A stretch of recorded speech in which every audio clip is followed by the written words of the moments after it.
All right. Good afternoon, everyone. Welcome to the Judicial Proceedings Committee. Today is Tuesday, April 2nd, 2024. We have 8 bills on the docket, and we're going to start. I see Senator Benson is here. Is Senator Benson still here? Yes. There you are, Senator. How are you? Wonderful. Wonderful. All right. Well, there you go. Senator Benson, you will always get an amen for that. All right. Senator Benson with Senate Bill 1167. Senator Benson, welcome.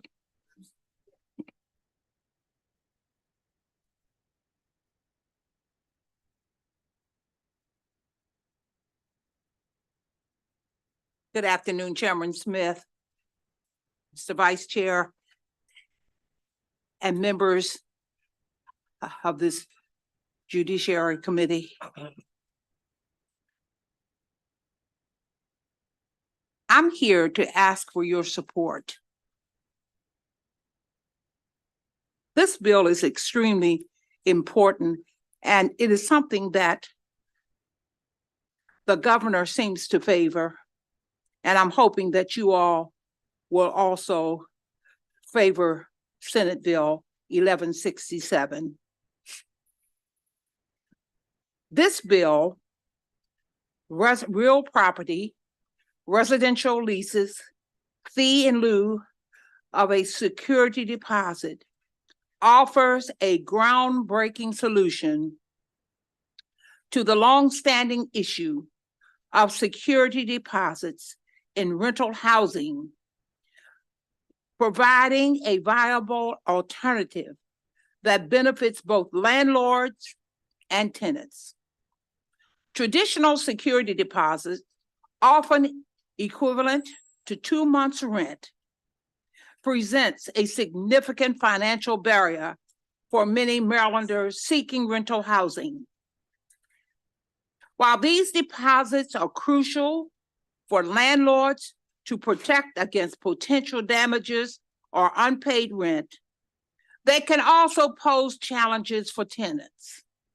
At the end of a lease, disputes over deposit deductions can lead to legal battles, placing additional burdens on tenants. This bill provides an innovative solution that has proven successful in 47 states. Tenants have the option to waive the security deposit and instead pay a modest monthly fee, averaging about $39. Landlords then purchase insurance to cover any potential losses due to damages or unpaid rent. This model parallels the concept of primary mortgage insurance in the home buying process, where buyers can waive the requirement for a 20% down payment by paying a fee to cover the lender's risk. Similarly, a waiver fee allows tenants to bypass the heavy upfront cost of a security deposit while still providing landlords with financial protection. Despite its success elsewhere, Maryland currently prohibits landlords from offering deposit waiver fees. This bill aims to rectify this by introducing legislation that not only permits such fees, but also includes comprehensive tenant protections. These protections ensure transparency in fee disclosure, limit the total amount tenants can pay over a lease term, and prevent landlords from unfairly charging for damages or alternate fee amounts during the lease.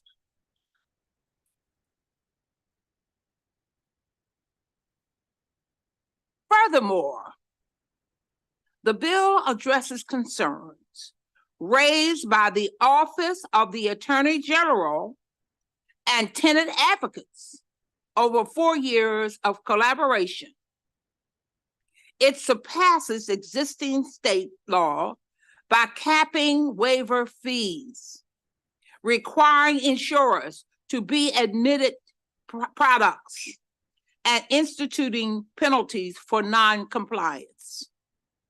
Survey data underscores the urgent need for deposit alternatives in Maryland.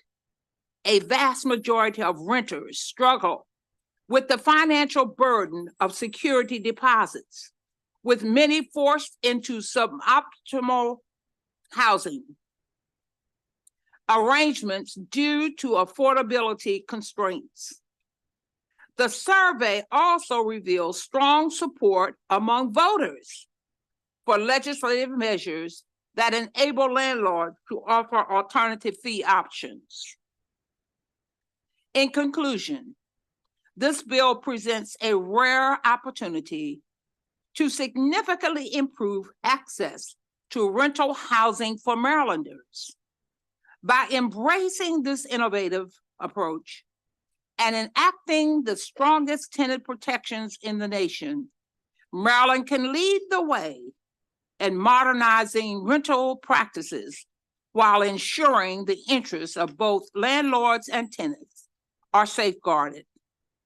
Thank you so much for considering this testimony, and I urge the committee to support Senate Bill 1167 by giving us a favorable response.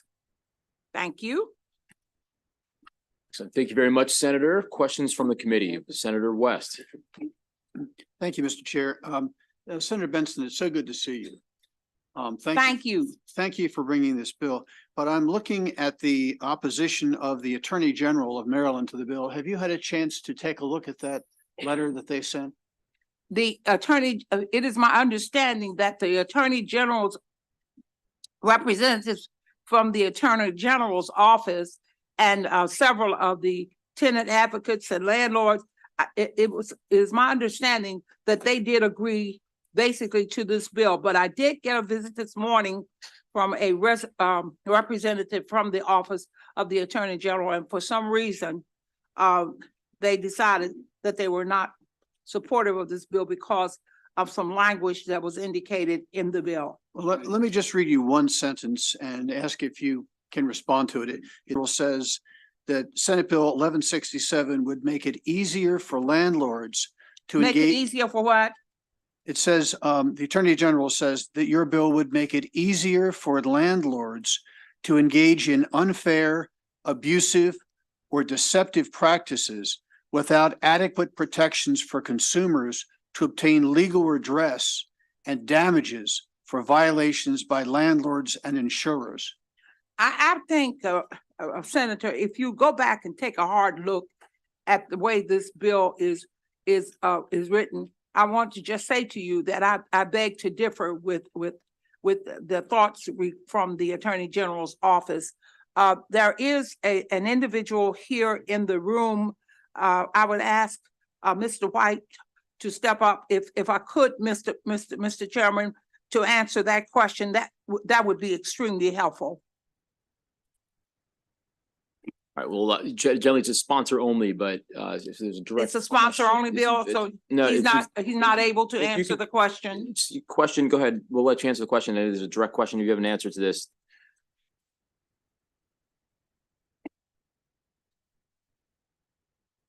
So did you hear the question? Yes, I did. My name is Christopher Grimm. I will echo Senator Benson's disagreement with the Attorney General Office's interpretation. The main opposition from the Attorney General's office, we believe, after years of discussing this issue with them, centers around issues relating to the definition of rent and to the desire to require landlords to accept security deposits and installments. Those are the two main objections that they have raised. Those are not our issues, right? That is something for landlords, the Attorney General's office, advocacy groups, the members of this committee to consider and debate. We have suggested that they bring amendments to solve these issues for this committee to consider and debate. They have yet to do that in any of the years that we have brought this bill. Okay, thank you very much for your answer. Thank you. Thank you for the question, and we were glad to give you a sensible answer. Excellent. Additional questions from the committee? All right, Senator Benson, thank you very much. Well, thank you. Excellent. All right, with that, that'll conclude the hearing for Senate Bill 1167. We'll now move on to, do you want to do Senator Muse? Actually, you're going to be here, so let's get here. Kramer, well, you know what? So we're then going to move on to Delegate Wilkins, you have a number of witnesses, so we're going to just go quickly with a couple of others that have very few witnesses. So we're going to go out, is Delegate Stewart here? He's out in the antechamber. Hey, Delegate, welcome. Delegate Stewart with House Bill 1117.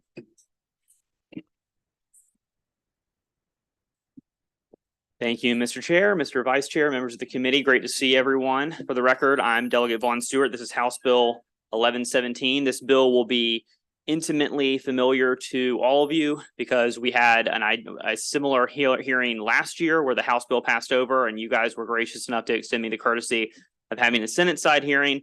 You also heard this bill sponsored by your own Senator Ariana Kelly a few weeks ago. This bill seeks to level the playing field for tenants in what is called the rent escrow process. We know that there are about 100,000 units in Maryland that are essentially unfit for human habitation. They're dangerous, they're not safe, and yet a number of our neighbors and our friends and sometimes even our family members are living with rats and with mold and without heat in the winter and without AC in the summer and all sorts of other conditions that we really wouldn't wish on our worst enemy. And part of the reason that status quo remains is because our rent escrow process is not workable. It's not working well. This bill seeks to improve it. So really the bill does four things. It codifies two things in law. One, it codifies the implied warranty of habitability. Two, it codifies joinder rules for rent escrow, allowing under existing joinder rules tenants to come together to sue collectively if they have similar issues in common. And then it creates two new things. The first new thing it does is it rebalances rent escrow so that it's a little bit more workable and easier for tenants to access. So right now, the status quo is that if you have not been living in your unit for, let's say, 3 months because it's just unlivable. You had to go move in with your parents. You maybe had to go move in with your grandparents or whatever because you've got rats running around. Maybe you got little kids and they're getting dressed in the morning and they're surrounded by mold and with rats and they have asthma. And so you moved out. Well, in a lot of those situations, tenants aren't going to want to pay their rent when their apartment is unlivable. They just, intuitively think that's a little crazy to do, so they won't pay. But if you haven't paid for 3 months, so let's say your rent is something reasonable like $1,500 a month for a 2-bedroom apartment, let's say in Baltimore County. Well, if then after 3 months, you want to sue your landlord for not providing a safe place to live, a lot of times the judge is going to make that tenant pay all of the back rent, the entire, in that case, $4,500 into the escrow process before their claim can even be heard. So even though basically we can kind of assume in that sort of situation that the landlord has not upheld their end of the bargain, we're making the tenant put all of this money together before their voice can even be heard at the very start of the process. So what the bill says is that we're going to reset this expectation and we're going to create a rebuttable presumption that in order to have your voice heard and hear your claim heard, the tenant would only have to pay half of the prospective rent going forward to have their case be heard. The reason we chose 50% is because it's halfway.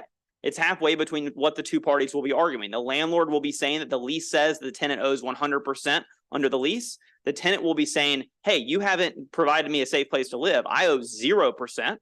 And 50% as a rebuttable presumption makes that the baseline. That we're just like if Chairman Smith and I had we had like a friendly poker game last night and Senator West was there. And we couldn't totally remember whether Chairman Smith owed me $10 or whether he owed me $20. We just couldn't remember. And we said, let's ask Senator West in the morning what was the right number. Well, one thing that might be prudent is for, at that moment, Chairman Smith to give me $15 because it's halfway between what either of us think. And then in the morning, we can kind of settle the extra $5 once Senator West weighs in. That's essentially what we're going for here, if you'll excuse the sort of strange analogy with the rebuttable presumption provision of the bill.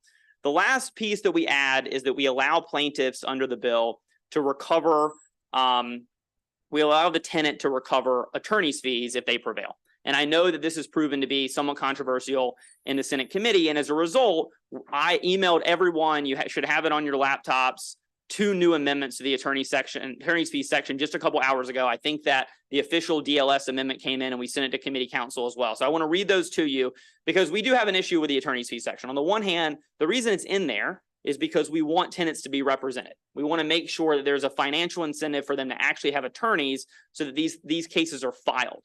If they don't have attorneys and these cases aren't filed, then why even have the bill? At the same time, we want to make sure that tenants can't exploit that provision in some sort of opportunistic or inappropriate way where they're filing frivolous claims, and then the landlord is sort of left holding the bag. So the 2 amendments you guys got, first, it limits the attorney's fee section to only affirmative claims, which means only when a tenant sues and they're the first person to sue and go to court against their landlord. So it would not apply to defensive claims. The reason that we put that in there is because defensive claims already have free attorneys in a lot of cases because of our access to counsel program that we passed a couple of years ago. The second amendment that you now have in front of you is that attorney's fees would be provided to the landlord if the tenant's complaint or their action was in bad faith or without substantial justification. So we're trying to create a little bit more balance, but also, as you know, landlords can already get attorney's fees under the status quo. If you Google the NAA model lease, the National Apartment Association's model lease, you'll see that in 8 different cases, it allows for landlords to collect attorney's fees if they win against a tenant. But one concern we've heard from the landlord community, and I get this, is some mom and pop landlords don't go based on the NAA model lease. They just kind of put something together haphazardly. And if a tenant then files something in bad faith or some sort of frivolous claim, then the idea is for them to also be able to get attorney's fees on their own. So this amendment would allow that. So those are the 2 amendments ahead of you. We're trying to continue to refine this product. This bill that's in front of you is the result of a lot of hard work between advocates on all sides of the issue. I really want to thank the judiciary for working with us on this. They finally dropped their opposition. I also want to thank MMHA and AOBA and all the landlord advocates because they really have tried to work with us in, I think, a really positive and good faith way as well. I'm hopeful that we can finally get this over the finish line in a way that's a consensus product that's going to work and is going to take a modest step towards making sure our neighbors don't have to live in deplorable conditions. So with that, I urge a favorable report. All right, thank you very much, Delegate. I'm glad you mentioned the attorney's fees. That's been even we had a work group on Friday, and that was obviously another issue of concern to the committee. So I'm glad you moved towards addressing that. Let's call up your proponents first, and then we'll open it up for questions. So if you could stand by, Delegate, I'm going to call up your sponsor panel, and then we'll hear from them. Then we'll open it up for questions for the proponents. Then we'll switch to the opposition panel. So let's hear. Is Ms. Fisher here from the NAACP? Here you go. Mr. Hill, Ms. Chestnut from Enclave,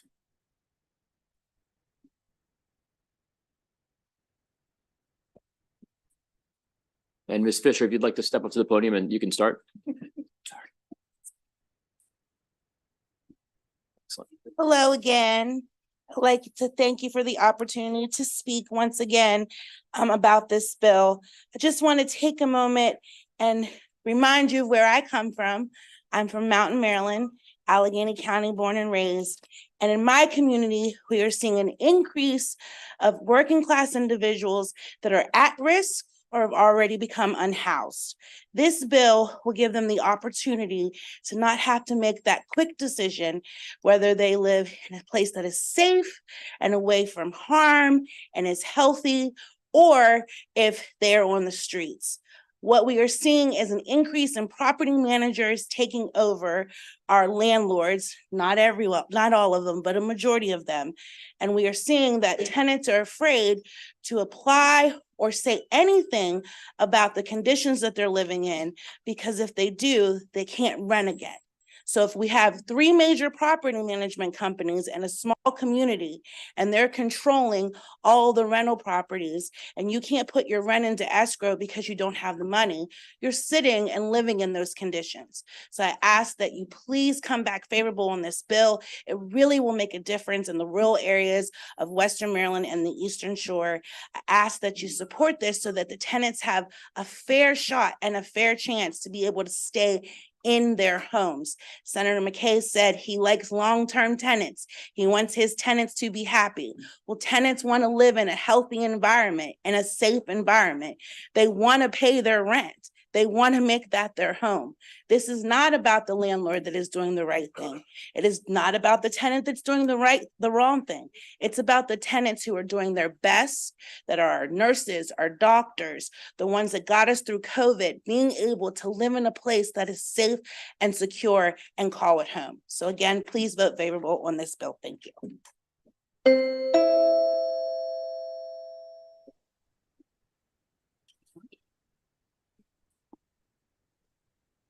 Good to see you again, Ms. Chestnut. Long time. Very long. We were hanging out together on Friday night at the Enclave. There you go. Not even my family gets that excited to see me on Friday. That's right. Come over anytime. Good day, committee. Once again, my name is Tania Chestnut. I am the External Affairs Chair of the Enclave Tenant Association. Just to let you know that our residents of the Enclave deal with worsening conditions in our building every day. Multiple families have been dealing with unhoused, sleeping outside their doors, in laundry rooms and stairwells, in garages. It's been continuous due to the lack of security. We have multiple units of the Enclave that are affected with mold. We have water damage. This occurs all the time. We have maintenance. They have called and called and called. They come, they suck up the water. They make it dry in that area. They do not replace the wood at all. They don't replace the drywall. So once again, this causes more mold. Tenants are sick. Some of them argue with maintenance and management. Kids are sick. It claimed the life of a child already. We have huge hazards all the times because our elevators, sometimes they don't work. Hell, all the time they don't work. Each building has 4 elevators transporting our residents up and down to their apartments. You could count, never all 4 of them work.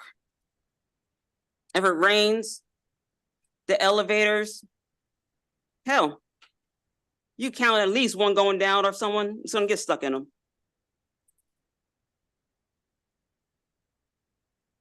There's a litany of issues going on. I could be here all day, but it's about all the time that I have. Thank you. Thank you very much, Ms. Chestnut. I'll just say for the committee, is the president of the Enclave Tenant Association, and that's in my district, right down the street from where I live. And I had an opportunity to spend some time with you all on Friday night, and I'll just say that everything you just said was absolutely true. I witnessed it myself, so it was Friday night, and it was time well spent. I really appreciate you all taking the time out of your week to spend some time with me. So just thank you for being here. Thank you. Appreciate it. Thanks for coming. Thanks. Mr. Hill. Mr. Chair, members of the committee, Matt Hill, Public Justice Center, part of Renters United Maryland. And as folks have already said, some bad actor landlords, not all, not even most, know right now that they can refuse to make repairs and get away with it. One client of mine, Ms. Jones, spent some of her rent money on takeout because the landlord had refused to fix the oven and refused to fix the leak in the kitchen ceiling. She couldn't cook there. Yet the court dismissed her case when she couldn't pay every cent that the landlord claims was due and owing into escrow up front. This is the way rent escrow normally works right now, and it's an injustice to our residents and the health and safety of our families in Maryland. In no other case in the country is an alleged debtor required to put every cent that the creditor claims is due and owing into escrow before they even have their defenses heard. The Baltimore Sun found that only 6% of cases right now include a rent reduction. And so these claims are, these worries are well-founded. Landlords generally have attorneys in these cases, tenants do not. And so the Tenant Safety Act resets these expectations in two important ways. I don't think we've talked a little bit about the 50% rebuttable presumption, but the idea is simply that after the tenant proves that the conditions are severe, the landlord knew, refused to fix them, normally the court should reduce the rent by 50%, at least initially, to help the tenant get their foot in the door. At the end, the court can decide who owes what money. I'm an attorney. I'm going to advise my client in that case, hey, you better put the other 50% in the bank because you don't know what's going to happen in the end. You may owe more money. At least you'll have a healthy, safe house to live in, and the landlords have more financial incentive to make those repairs quickly. Attorney's fees. Again, this is in over 45 laws providing for attorney's fees for prevailing consumers, tenants, whistleblowers, victims of discrimination. This issue is no different. Most landlords are represented, most tenants are not. And so the court has a 12-factor test that balances the fee claimed against a number of other things, including the results obtained. And there's more in my written testimony. Thank you. Excellent. Thank you very much, Mr. Hill. We'll start off with Senator Muse, then we'll go to Senator McKay, then Senator West. Thank you, Mr. Chairman. This is for our delegate. This is a very good bill, and I'm sure we're going to get this bill out of here. We have lots of bills on the House side. All we want you to do is go over and get them out. You get them out, you got it. You agree? I appreciate that, that sentiment, Done. Senator Muse, and I'm your man. Done. I've got you. I got you. Bam. Thank All you. right.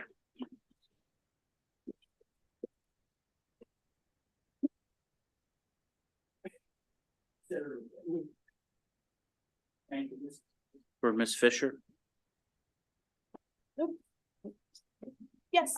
Ms. Fisher, would you explain, I think you had a meeting this weekend about these amendments and the positiveness that came from the conversation of sharing this? Oh, yes. So last Tuesday, I trucked back up the mountain very quickly before coming back down to have a housing forum in Allegheny County. We invited our chief of police, Habitat for Humanity, the Human Relations Board, a couple of our local banks, our college there, and had a robust conversation about housing in our area to come together. Destiny Drake West was there with her information about HUD so that we can come together and figure out a roadmap to housing. It was a very positive conversation. We actually recorded it and we'll be sending it out. We have a lot of our community wanting to be involved, basically creating a resource hub so incidents like this don't happen. I explained all of these bills and let them know that I had been sweet talking Senator McKay and he looked like he was gonna push it forward. So I hope that I have sweet talked all of y'all and that you will also agree so that my community can hear the news and be excited. Thank you. Thank you, Ms. Fisher, and in specific of the amendment, they were in favor of that, correct? Correct. Yes, Okay. I explained all of the amendments to them as well. And Matt was so gracious to give us copies of all the information. And we also passed it out to our folks that live in our high rises and our smaller half a double apartment buildings that we have there in Allegheny County.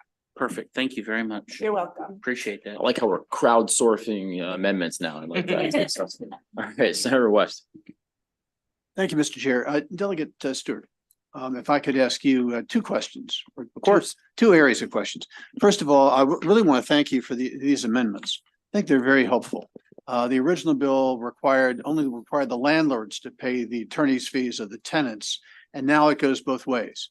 So if the tenants bring a frivolous action or an action, to use the language of the amendment, was brought in bad faith or without substantial justification, your amendment would require the tenant to pay the landlord's attorney's fees. That's exactly right. And I probably could have explained that a little bit more clearly, but that's exactly right. So we want to make sure that for those landlords that don't already include this sort of fee shifting in their lease, which, as I said, a lot of mom and pops don't use the model lease from the National Apartment Association. They just kind of throw something together they may find on YouTube or Google or whatever. For them, we want to make sure there is this safeguard because, listen, I put in this bill. I'm a pro-tenant guy. I put in pro-tenant legislation, but I don't want to be responsible for something where tenants are trying to exploit the process in bad faith and are somehow either rewarded or put some sort of burden on a landlord that's just trying to do the right thing. And we hope that the amendments get us to that equilibrium. Yeah, Affirmative cases only, right, exactly. right, affirmative complaints. So I think this will go a long way to encouraging both landlords and tenants to work the problems out and to get the problem solved, because each one will face the possibility that at the end of the day, they'll pay the other one's attorney's fees if they don't. So I think it's terrific. But let me raise with you the question I raised last week when we had a little work session here. Sure. And that is, it could take anywhere from 3 to 6 months to actually get in court on one of these rent escrow cases. So if the tenant is only putting 50% of the rent in escrow each month, and then at the end of the day, the court finds that the tenant's complaint was without merit and the landlord doesn't have to Right.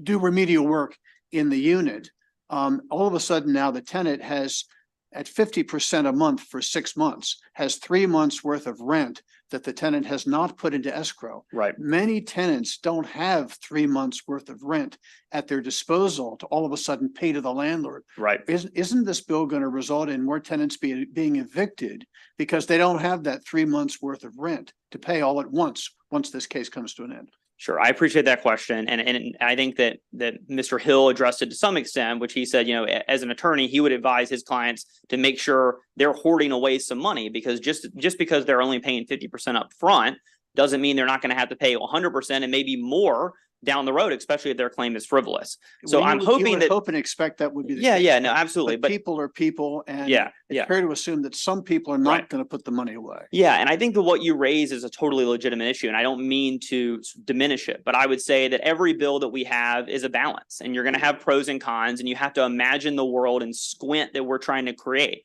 And I guess what I'm saying is I would rather live in a world where there is less of a burden on the run-of-the-mill tenant that's just trying to live in a safe place. These are people that mostly, they're paying their rent, they're good people, they're our essential workers, they're our nurses, they're our neighbors, they're our friends, and they just want to live in safe housing. And I would rather live in a world where they have a little bit less of a burden just to have their case heard, even if that means that every once in a while, you're going to get a tenant who files something that's without merit and doesn't save enough and puts themselves in a bad position because they filed a lawsuit they shouldn't have, which was a loser, and they end up losing because maybe they made something up, or maybe, they were just trying to sort of delay the process, and then they didn't even save any money when they should have been, and then they put themselves in a bad situation. Now, I have sympathy for all tenants, but that particular tenant, both I think is rare and honestly not super sympathetic. I would rather live in a world where we make it easier for the 99% of tenants, even if it makes it slightly harder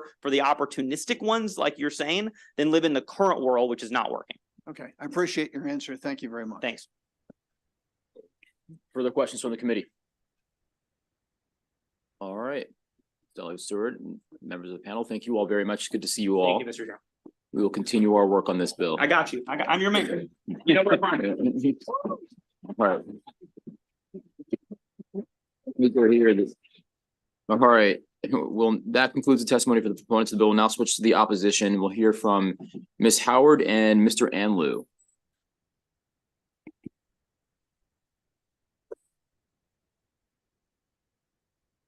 Ladies first. Good afternoon, Mr. Chair and the rest of the members of the committee.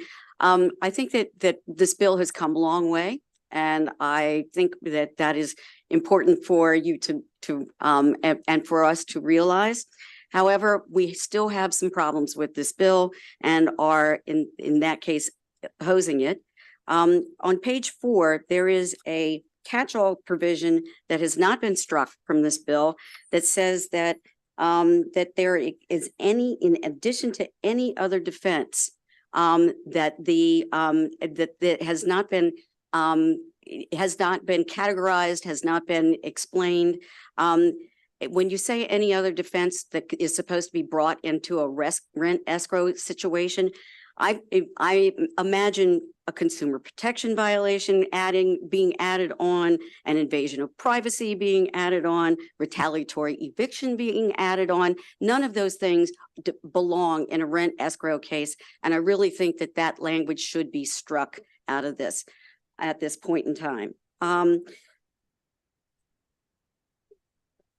What line? You said Oh, I'm sorry, what page line? The You're on- line is on 27 on page 4, Of the house. at bill. least of what I've seen lately, but. Yeah, I know. I want to make sure that I'm. Yeah, I want to make sure it's still It's the there. I believe paragraph- it I still didn't mean to is. stop you, but I just can't Nope. follow along. So it's No eight- Paragraph 2. Page Roman 4. numeral 2 starts with refuse to pay rent, raise the existence of asserted defects or conditions as affirmative defenses in addition to any other defense. In That's the in language. addition to any other defense, I and I caught think up. that that needs to be struck. Okay. The other thing that, so I believe that, I understand that we've made some progress on the 50% issue, and I certainly understand that. But unfortunately, I really still do not have comfort in any way that the other 50%, should the landlord win, is going to be there for the landlord to be, to have if the judge awards it. I think that this is a very bad idea. I understand why the sponsor is very high on the concept, but it is still a problem for us. Last but not least, once again, we've got to talk about the joinder rules and the fact that you can do joinder now without having it in this bill. And I think it should be rare, because I think that it is based on commonality of interests, commonality of problems. Thank you. And unfortunately, it's a rare day when I'm all sure- tenants have that. Thank Thank you. Excellent. And I'll I'm be sure you'll happy to get take questions. I'm sure you'll get questions. Yeah, we'll have Mr. Anlu go first, and then we'll open it up for questions. Thank you, Mr. Chair, members of the committee. Brian Anlu on behalf of the Apartment and Office Building Association of Metropolitan Washington. I agree with Ms. Howard and how far this bill has come. And I won't get into the technical reasons that we're still opposing the bill. I think Ms. Howard laid those out carefully. I'll just submit to you all that we view this as a local code enforcement issue. The local governments already have significant authority to do a lot of the things that you all would like to see and compel landlords to do to make the necessary repairs. In Montgomery County, where the enclave is located, Montgomery County has what's called a troubled properties list. I should know, and I hope I'm not speaking too much out of turn with my colleagues, because I helped create that troubled properties list when I was working at the county. And basically what that list does is it allows additional fines, fees, and enforcement activity against those landlords. In addition, the county already has the ability to revoke a rental housing license if repairs are not being made. And so we view more robust enforcement activity like Montgomery County already has, and other localities around Maryland can adopt and institute into their housing code as really the most appropriate avenue to address some of these really sticky, difficult and severe cases of housing code enforcement issues. And so with that, look forward to any questions. Thank you. Thank you very much, Mr. Anlu. Well, when you and I are on our way back to Montgomery County on Route 50, we are going to stop by in Rockville and find that person, because I got to tell you, the enclave it's a perpetual problem. And like, seriously, like, now you need to clap on this. Nothing seems to have, abated the problems that have existed there for a long time. And so something is gonna say that out loud so that our friends in the council and the county executive's office can hear that, because we should be working together to make sure that our neighbors are safe. It's because you can get up and respond to that if you like. I mean, you speak to that because it's ridiculous. No, I hear you completely loud and clear, Mr. Chair. I've visited the property. I've seen some of the code enforcement challenges there. That property suffers from a chronic history of unfortunately underinvestment and maintenance, and frankly, lack of enforcement, not from this administration, but going back previous administration. So I think we have to look at that issue a little bit more holistically, and those tools that the county, that I'm outlining that the county has, I think are one tool in the toolbox that help get us there. Yeah, I like the holistic approach, but we can help from Annapolis too. But all right, questions. We're going to start off. I saw Senator Charles, and then Senator Muse, and then Senator West, and then Senator James is going to chime in. Thank you, Mr. Chair. This is a question for Ms. Howard.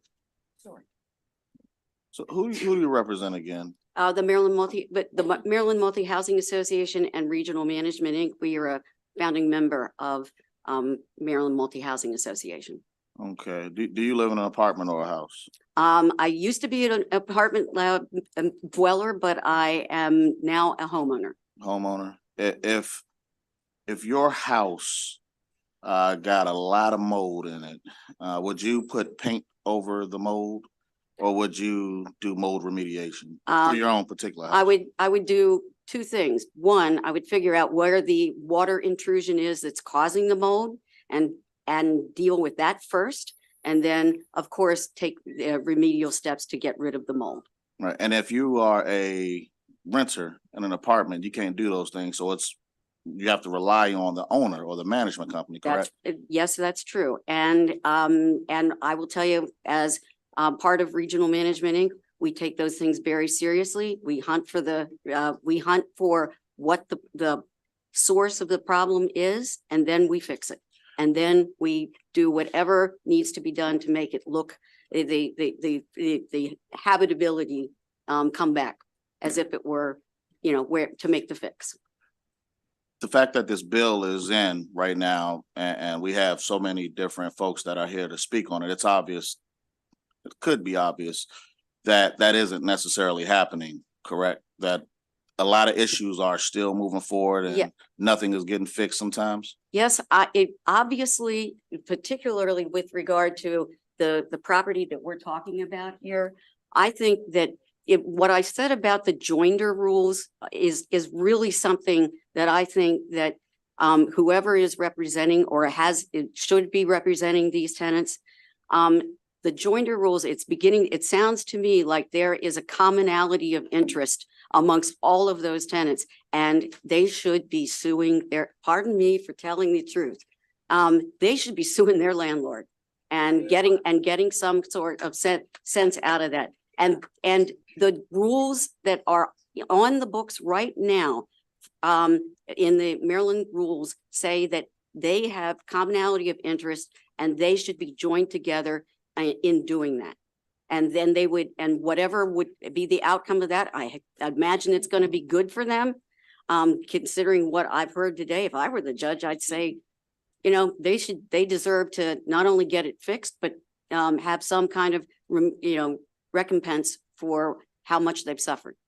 Yeah, that's why I support. Of course, I'm not a judge. I support this bill for one, many reasons. I mentioned it in the Senate version of the bill when we had the hearing. Mm-hmm. I have multiple apartment complexes in my community. Sure. That have total disregard for the residents in the buildings. Mold comes in, no remediation, painting over it. Floors caving in, problems. Children being sick inside of these apartment complexes, having to go to the hospital because they're not doing what they're supposed to do. This bill is about protecting the people. This bill is all about protecting the residents of our communities. And I just find it appalling that we even have to do this because people aren't doing what they're supposed to do.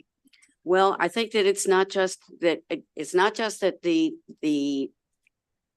obviously there is a problem with the owner and dealing with and not having that owner doing the right thing, and shame on them, because it makes people like me and regional management look bad. And don't get me started about how aggravated I am that there are people out there that are making me look bad. But this isn't one particular apartment complex. These are multiple complexes. I've said before in a previous hearing that, it's not every landlord isn't a bad landlord. We got great landlords, but these bad landlords have to be taken care of. Well, what? One of the things that needs to be done is getting the code officials out there, figuring out whether or not they're doing things that are violative of the code, and the licensing.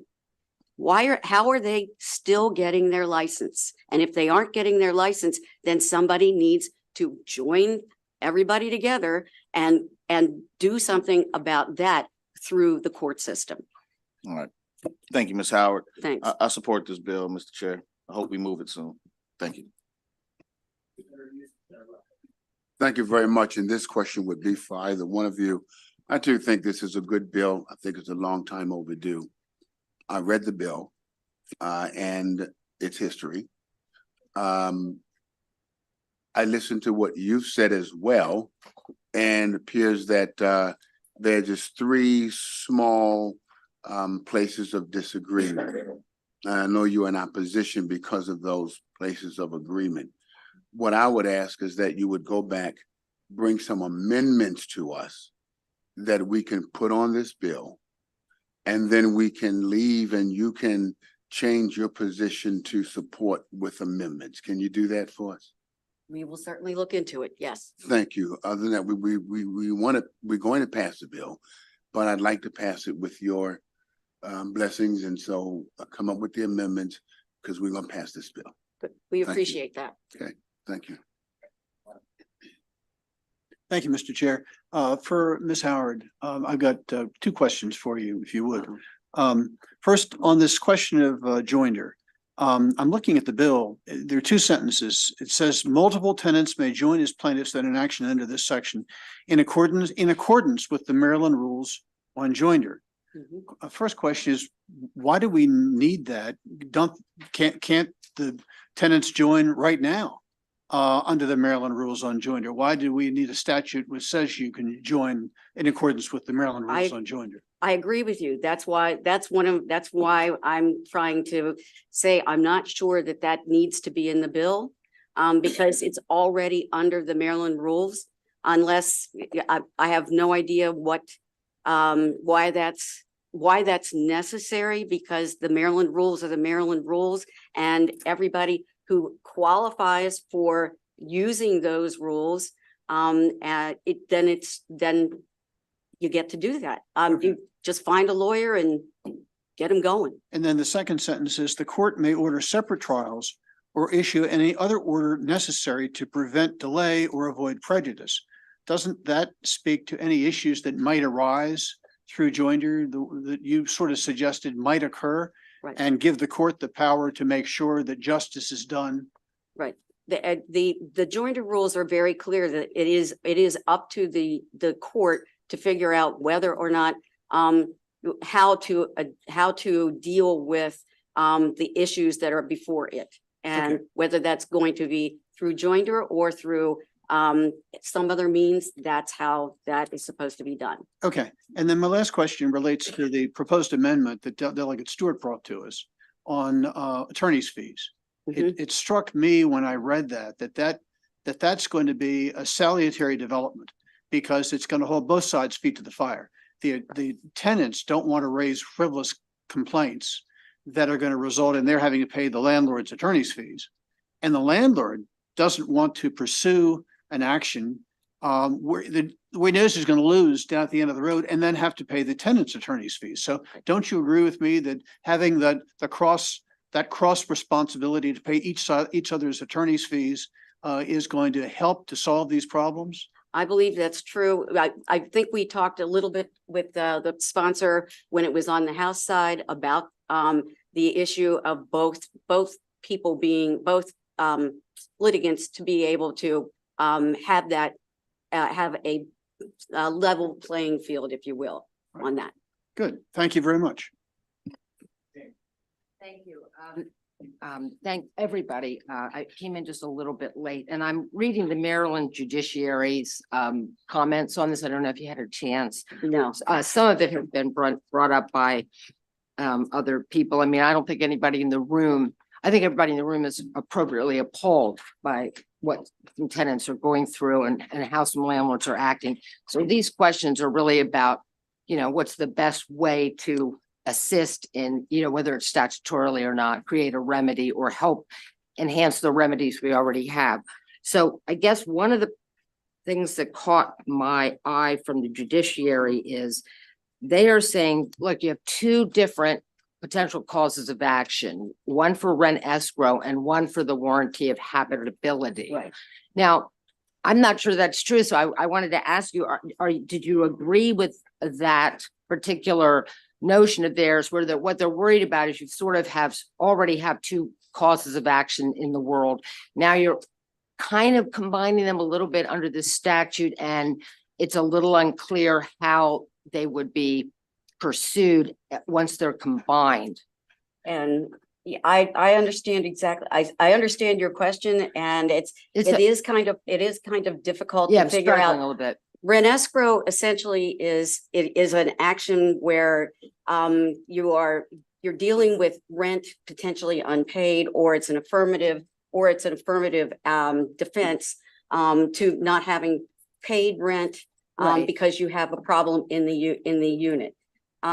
The warrant of habitability is also something that you have. It's something that is the responsibility of the landlord Right. to have a habitable apartment at the beginning of the tenancy. Things may go badly depending upon what happens during the course of the tenancy. Right. But when it becomes a habitability issue, then that has to be litigated kind of separately. But they do go hand in hand. There's a lot of case law on Right. the hand in hand. I'm looking at section 8-211, repair of dangerous defects, rent escrow. And I guess I'm gonna have to go back to law school. It's been a long time, and see how that particular statute, how that is or is not different from the warranty of habitability, because in this particular statute, it already says that if you have a dangerous or defective condition in a premises, it is the policy of the state of Maryland that we're going to help tenants, and we're going to help tenants by letting them escrow this rent and putting and that economic and I think that pressure is on the landlord. You're not getting your rent, right? If you don't fix these things. Yeah, that's the idea. And I think that the remedies that come from the rent escrow action and the warranty of habitability are somewhat, they are somewhat joined, but they are different. They are slightly different in the way they work. And so that I understand why the sponsor has put both things in the bill. And then the last thing, again, maybe you can get back to me, is I'm worried, as others have, that if you don't pay the full rent to some place, very easy to get behind. I have tenants like that, and I have long-term tenants. I always work with them, but not all landlords do. So I don't know if you've ever heard of it, as opposed to paying it into the court, maybe there's some other place that this money could be set aside that gives the tenant some measure of comfort, and as if they're not rewarding the landlord, but at the same time, not letting them get behind, which is so easy to do. And I don't know if you've ever seen any kind of middle ground there in other states where maybe it's not a full escrow arrangement with the court, but there's some other way we protect the tenants by making sure they set aside enough money, because the last thing you want is for them to not be able to get caught up on the rent after going through all of a that case like this. Right. So you can get back to me on that. I will get I'm back to just you on that. wondering. I have not done any of that research, but that's a very good idea, and we will sort of go back and chew on that. I mean, this is way too creative for this bill, but it seems to me, because I think about all the pooling we do, the local government investment pool. It'd be very interesting if we ended up creating a pool at maybe some other time where tenants would perhaps not put all that in, but it's earning some interest that would protect them. So just some creative ideas about that. That is creative, and I'm going to put it in my back All right. pocket. Thank you, Mr. Chairman. Thank you very much, Senator James. And just it was we were in receipt of testimony from the proponents of the bill, but I've also received confirmation from the Chief Judge that they've withdrawn their opposition to the bill. And we're seeking a letter of confirmation. Yeah, I'd like to see where they are now. Yeah, absolutely. Okay, thank you, Mr. Chairman. Of course. Senator Kelly. Mr. Chair, for noting that the judiciary is not opposing the bill. I really appreciate the House sponsor did a lot of work with them to make sure that was the case. So I kind of want to get back, either of you can answer this, I guess, but to Senator West had a couple of questions about the joinder issue. And it is my understanding, and so this is kind of an isn't that so question.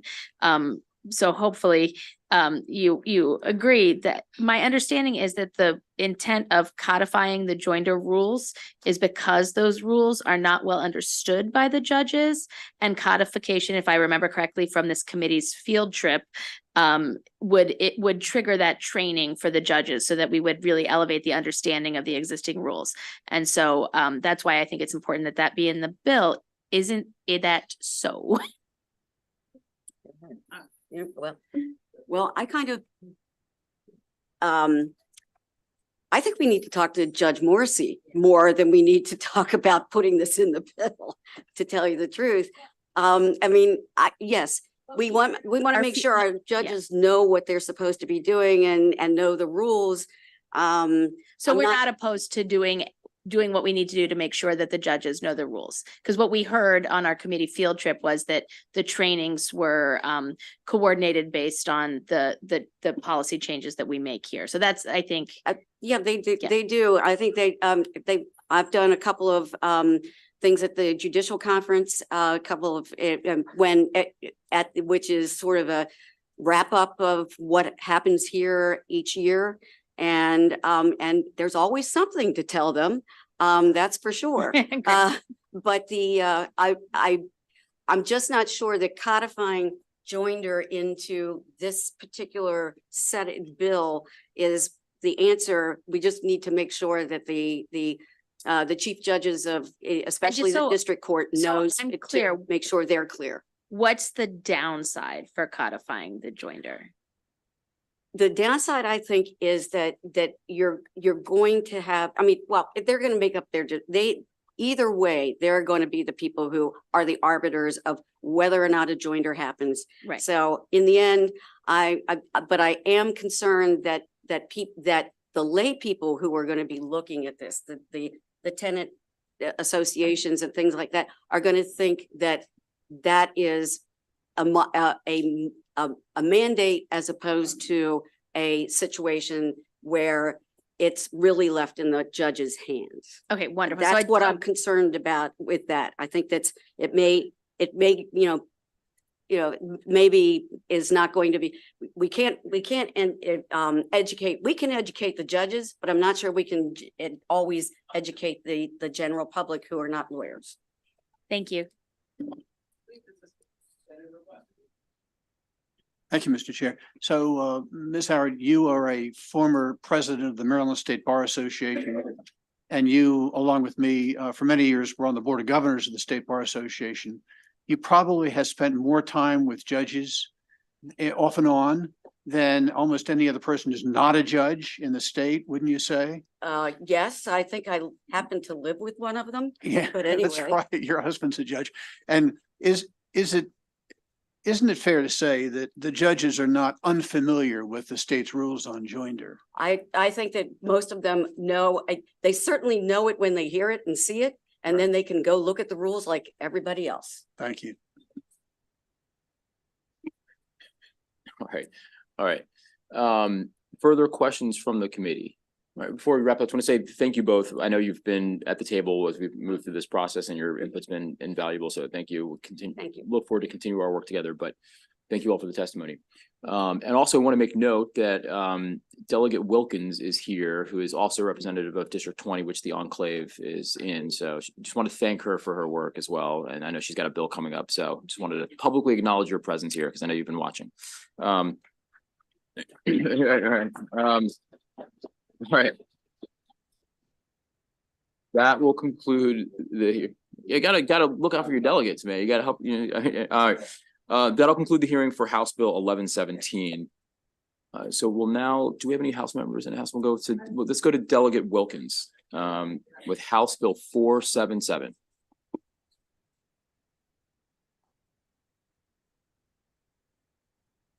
Hello, Mr. Chair. Good afternoon, everyone. Mr. Chair, is it okay if my panel comes up? like me to call them up or they, If you can call them up. that Mr. would be Shaw, Zephyr Shaw, Jonathan Rydell, Ms. Walker, and then that's it. Thank you so much, Chairman Smith, Vice Chair Wallstriker, and greetings to all the distinguished members of the Judicial Proceedings Committee. For the record, I am Delegate Janelle Wilkins. I'm pleased to present Good Cause Eviction Legislation, House Bill 477. House Bill 477 authorizes Maryland counties and the city of Baltimore to enact good cause policies that would require landlords to provide a justifiable reason outlined in the bill for a lease non-renewal. You all have heard this bill before. I want to thank my wonderful cross-file Senator Muse for all of his work, but I do want to note that this bill was bipartisanly amended in the House and changes have been made. It came in as just cause eviction. It's now good cause eviction. The bill is also now opt-in so that jurisdictions have the authority to enable just cause as it's outlined in the bill. They won't be able to make additional changes to it. They can opt in to what passes out of the Maryland General Assembly. The bill also expanded and strengthened the just causes listed in the original version of the bill. And it ensures that the bill applies to landlords that have 6 or more units in a county, that the bill would apply to those landlords. So it exempts smaller landlords. I do want to note, especially in the spirit of us talking about tenants in District 20, that just last night at 11 p.m. I received an email from a constituent. And so this is our constituent, Mr. Chair. And very unfortunately, he received a notice to vacate that reads as follows. Dear tenant, a tenant whose original lease has expired and is on a month-to-month tenancy must be given at least 2 months' notice to vacate by the landlord. The landlord is not required to state his reasons for asking the tenant to vacate. This is to advise you that you are hereby given 60 days notice to vacate your apartment. If you have not vacated the apartment by May 31st, 2024, we will file an eviction against you. And so this was something received by our constituent just last night. No reason provided.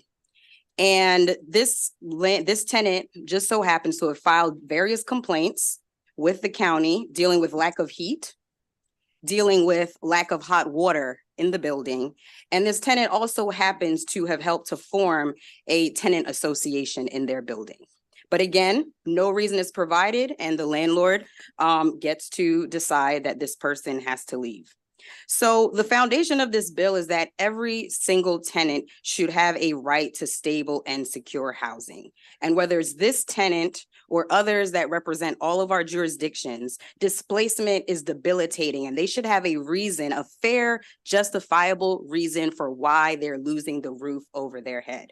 And so I'm asking for your support on a strong, good cause eviction bill. We have to make sure that it is workable for both the landlords and most importantly for the renters. The last final points that I want to make is that good cause eviction is not a new concept. We have a blueprint for this all over the country, where jurisdictions like Philadelphia, like Washington, D.C., and New York City, Los Angeles, and Oakland have good cause eviction. States like New Jersey and Washington State have just cause eviction. This bill is reflective of what we have seen that has worked all across the country. So we don't have to reinvent and we don't need to add unnecessarily amendments as well, because we do have a great blueprints all across the country. I would like to urge your favorable report on HB 477 and also mention that there's some great renter bills that are coming through this committee, like the one that we just heard. But imagine if a tenant utilizes and exercises the rights that you are providing them, but then their landlord for no reason is able to just non-renew their lease. It totally goes against what the Maryland General Assembly is trying to do in terms of stable and fair housing. I just submit that this bill is also a critical piece of the housing packages that are coming through the House and the Senate. Once again, I urge your favorable report and thank you for your time. Thank you very much, Delegate Wilkins. Questions from the committee? Senator West. Thank you, Mr. Chair. So this is in a way an unfair question because I just sent you about a half hour ago a copy of an email that I received from Aaron Greenfield with some suggested amendments to your bill. I don't know if you had a chance to take a look at the proposed amendments or not. Well, Senator, I do appreciate you sharing the landlord amendments with me. I only got to take a very quick look at them. I do think that several of them are a bit problematic. I think that some of them are repetitive. For example, breach of lease is a very clear just cause in this bill, and it's a just cause all over the country. So some of the amendments name things that would be a breach of lease. Having a pet, that would be a breach of lease if you're not allowed to have a pet within your building or within your lease. That's already a breach of lease situation. There's several things that are repetitive in the landlord amendments. I also would object to, and I think the counties and jurisdictions would object to, things like vacancy control being added into the bill that deals with rent control. That's outside of this bill. I think that if the landlords would like to have a conversation about rent control and vacancy control, then I do think they should bring a bill on that. I don't think it's appropriate to add that to this bill. So I do think that there are some very major challenges in the amendments, but I would love to chat more. I'm open. I want the bill to be as strong as possible. So I'd love to chat more about how we could do that. Actually, thank you for your answer. Actually, your answer was pretty much what I was hoping to elicit from you with a question. And my question was going to be, would you be prepared to sit down with us and go over these proposed amendments and identify some that you could agree to, and then explain why you can't agree with others? I would love to do that. It sounds like the answer is yes. I would love to do that, and I'm very open. Thank you. Thank you. Further questions from the committee? All right, we'll hear from the rest of the proponents of the bill, and then I'm sure there'll be another round of questions. So thank you very much, Delegate. Thank you. Just whoever would like to go.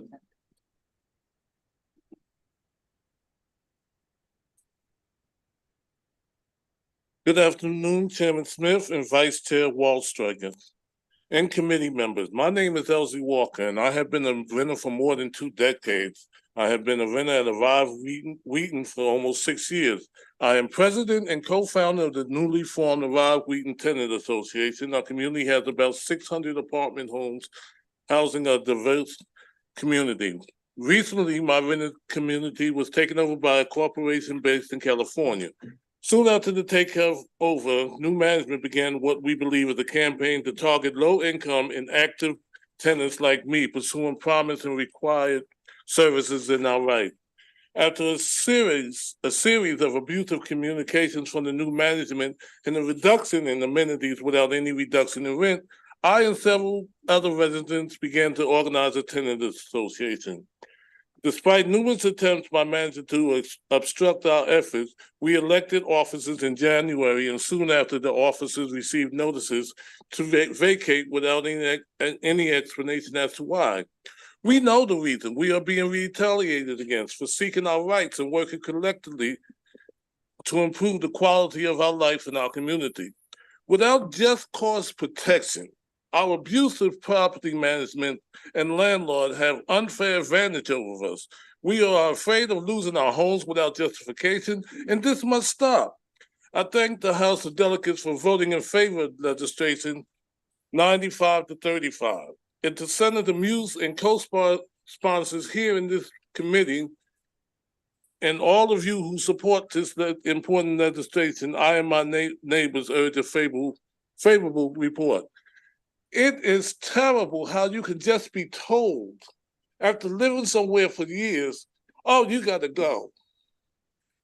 If this law under the president's things is racist, it hurts our veterans, our seniors, everything. I don't mean, it's terrible. I get emotional because I've seen people who live and work hard to have their homes all of a sudden be told, you gotta go. It's not right. It's not right.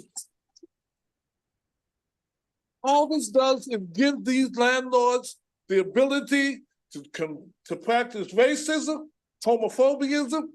It gives them the right to just say, oh, I don't like him. Get out. It's not right. If you got a reason to evict me, You can sit down with me and say, well, Mr. Walker, this is what's going on, and we can discuss it. But just to be able to say, go, I don't have to tell you why. Thank you very much. I'm sorry. Very good testimony. Thank you very much, Mr. Walker.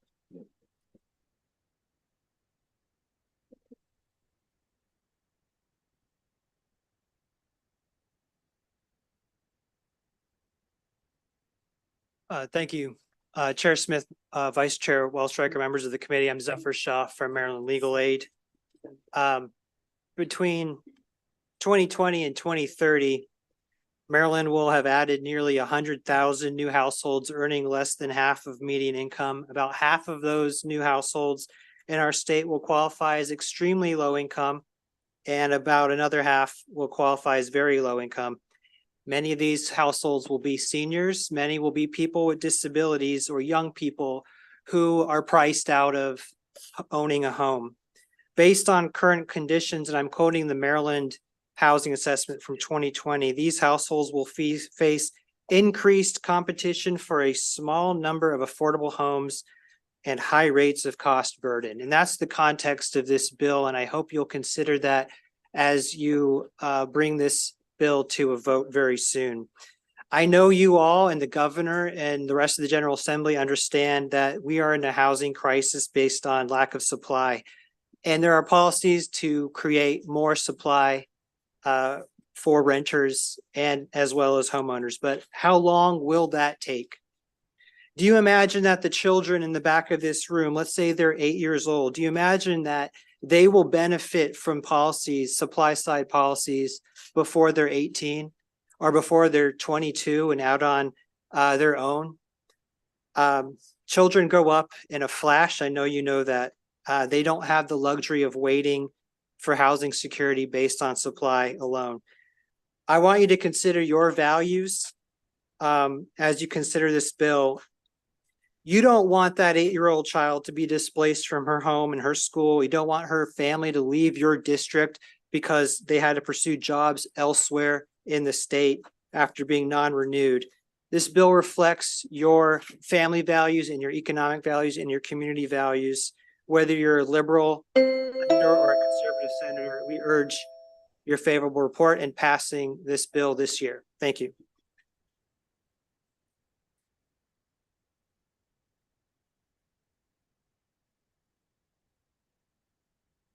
Good afternoon, Chair Smith and members of the committee. My name is Jonathan Riedel. I'm a supervising housing attorney at CASA. CASA is pleased to offer our support for this bill. We are the largest membership-based immigrant rights organization in the Mid-Atlantic region with more than 120,000 members in Maryland. In today's eviction landscape, as you know, a landlord can evict a tenant for virtually any reason through a tenant holding over action. They just simply tell the tenants to get out. And I think we all know that tenant holding over actions almost always have an ulterior motive. So I'd like to tell you a story about one of them. We have a CASA member who paid his rent every month on time for 5 years. He had a number of problems in his unit. His landlord refused to fix. Finally, he called the county, which issued 13 violations. Within days, his landlord had started the holdover eviction process. He won his court case, and the very next day, his landlord started again, the process of tenant holding over. So the protections on retaliation that sometimes people that are brought up, that they could bring a defense in retaliation, frankly, they don't work very well. This CASA member was out of his time limit. It only lasts for 6 months. So he was unable to assert that the second time and he was evicted. This is a law-abiding, rent-paying tenant. He just was told to get out for reasons that the landlord did not have to give, but that were pretty obvious. I want to mention one other thing, which is some version of just cause does exist in many situations across Maryland, notably in federally subsidized units, low-income housing tax credit properties, and mobile homes. And these protections have existed for decades, and so there's really no real reason they shouldn't be extended to all Maryland tenants. And so for that reason, we urge a favorable report. Thank you for the opportunity.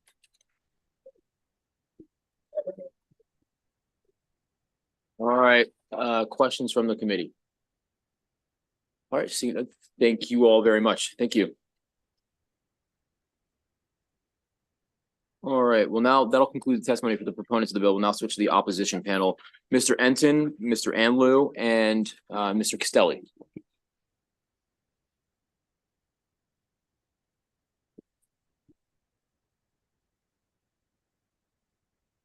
Thank you, Mr. Chairman, members of the committee, Robert Enton on behalf of the Maryland Multi-Housing Association. And we are opposed to this bill. We testified on the Senate cross file, and we're here today to voice our opposition.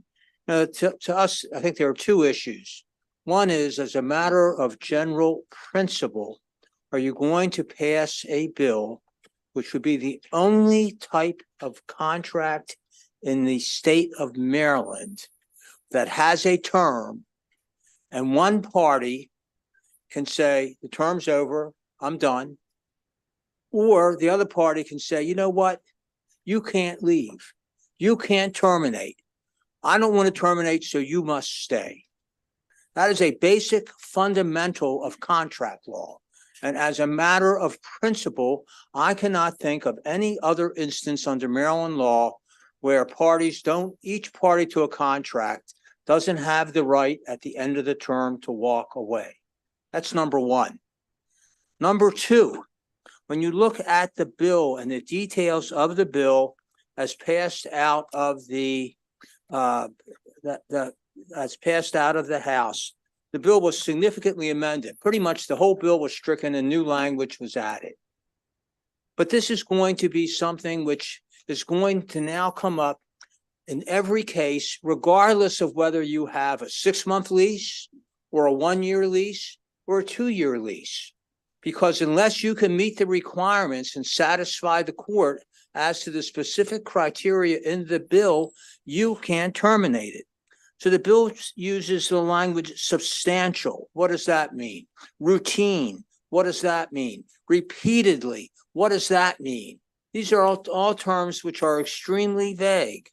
In addition, when you look at the language on page 4 in line 9, where it says each of the following grounds, well, what does that mean? Does that mean if any one of the grounds has to be in the local law, or does it all have to be in the local law? If you're inclined to pass this bill this late in the session, it still needs a tremendous amount of work. But as a matter of principle, we are opposed. Thank you. Thank you very much, Mr. Enton.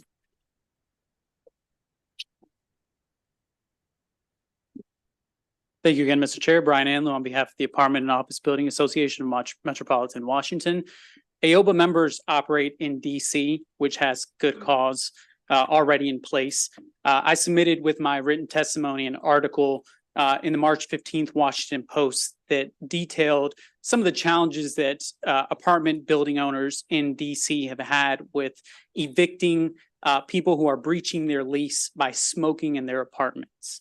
And how it is, because of that difficulty, how it is to the detriment of their neighbors that they have to live with those kinds of conditions. And so just cause on its face sounds like a good idea, but really makes it difficult to get rid of these kind of nuisance tenants that even other tenants of the property don't want to live next to.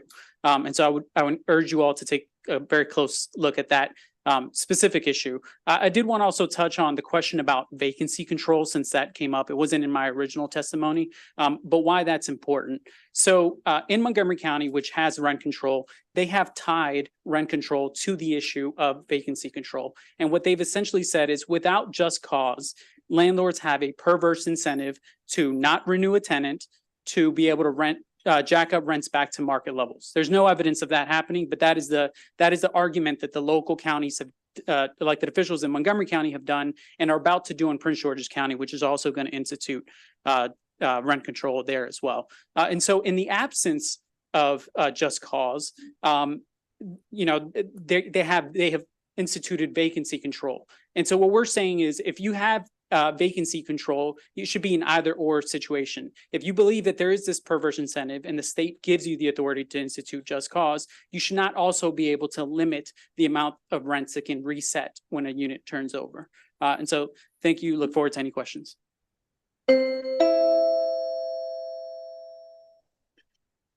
Thank you, Mr. Chair, members of the committee, Bill Castelli on behalf of the Maryland Realtors, and we do represent a number of property managers. And we are also opposed to the bill. We recognize that the House has put a lot of work into it, but we are still opposed to the bill. And our opposition really stems from the fact that, this really changes the control of the property. Mr. N described this a little bit, but a lease is very different. It's not like for sale property. It is both an animal of contract law and real property law. Both parties agree to the term that they are going to stay in the property, whether it is a month to month, whether it is a year tenancy. Both parties agree to that. They sign it at the start of the tenancy. They agree to when it's going to end. There's no eviction here. Both parties have agreed that it's going to end on that specific date. So we don't think this is an eviction. We think this is an agreement that both parties have made. And fundamentally, this bill goes against what an actual leasehold is.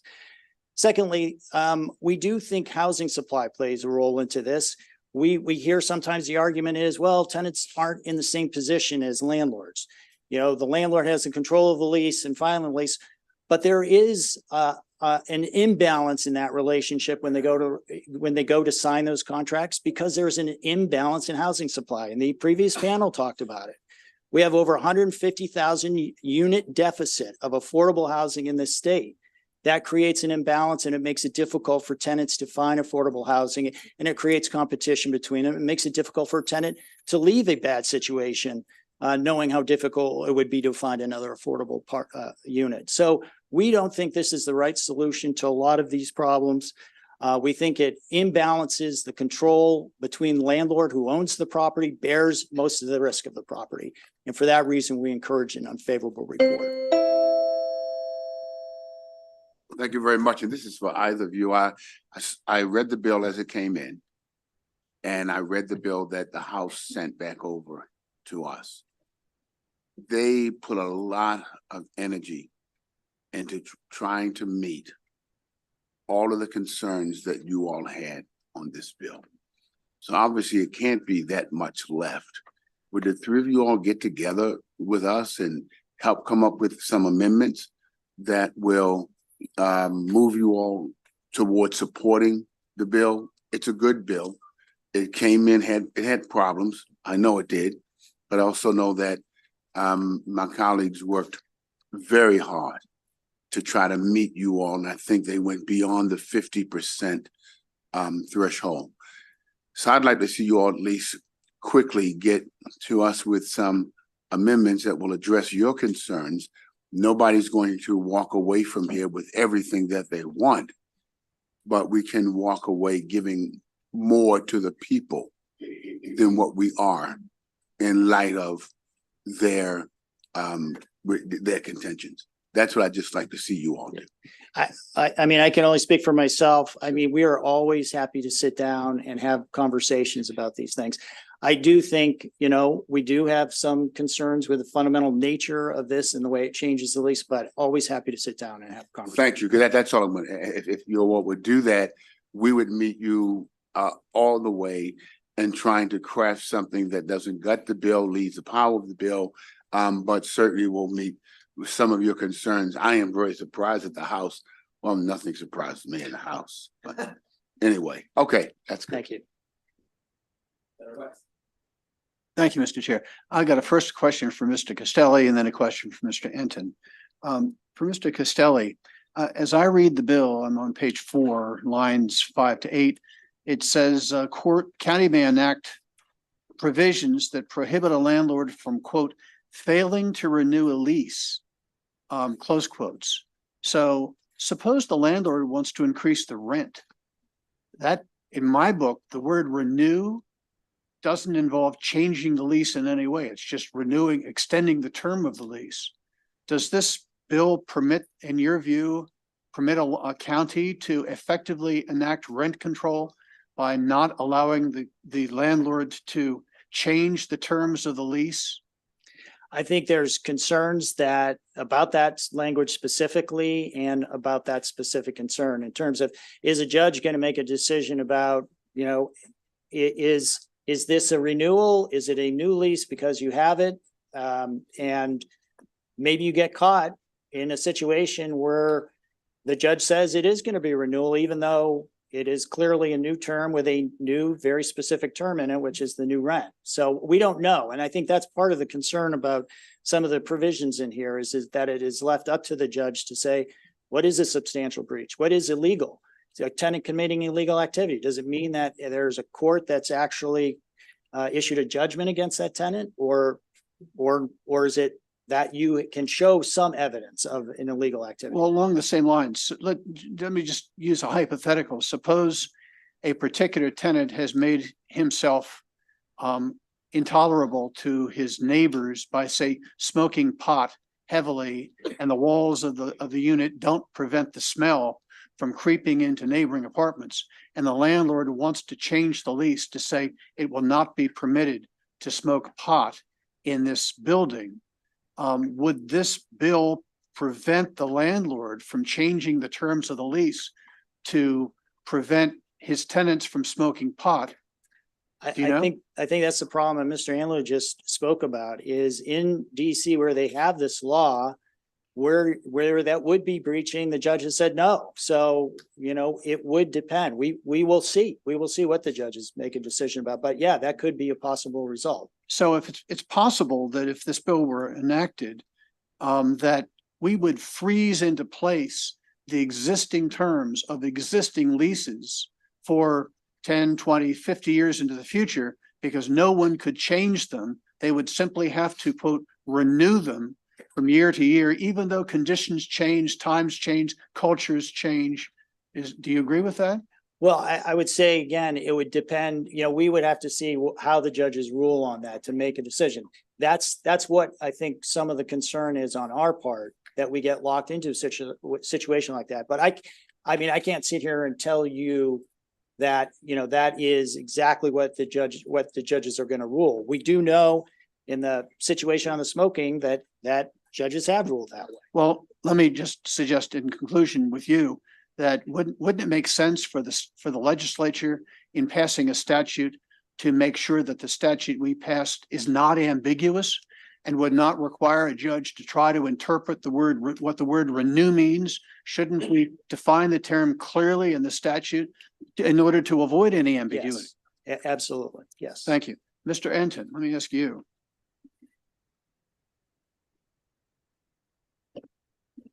Yes, sir. So in your view, you're an attorney. How will the landlord prove in court that there's just cause? Well, I think that's one of the major problems that I've always had with the legislation.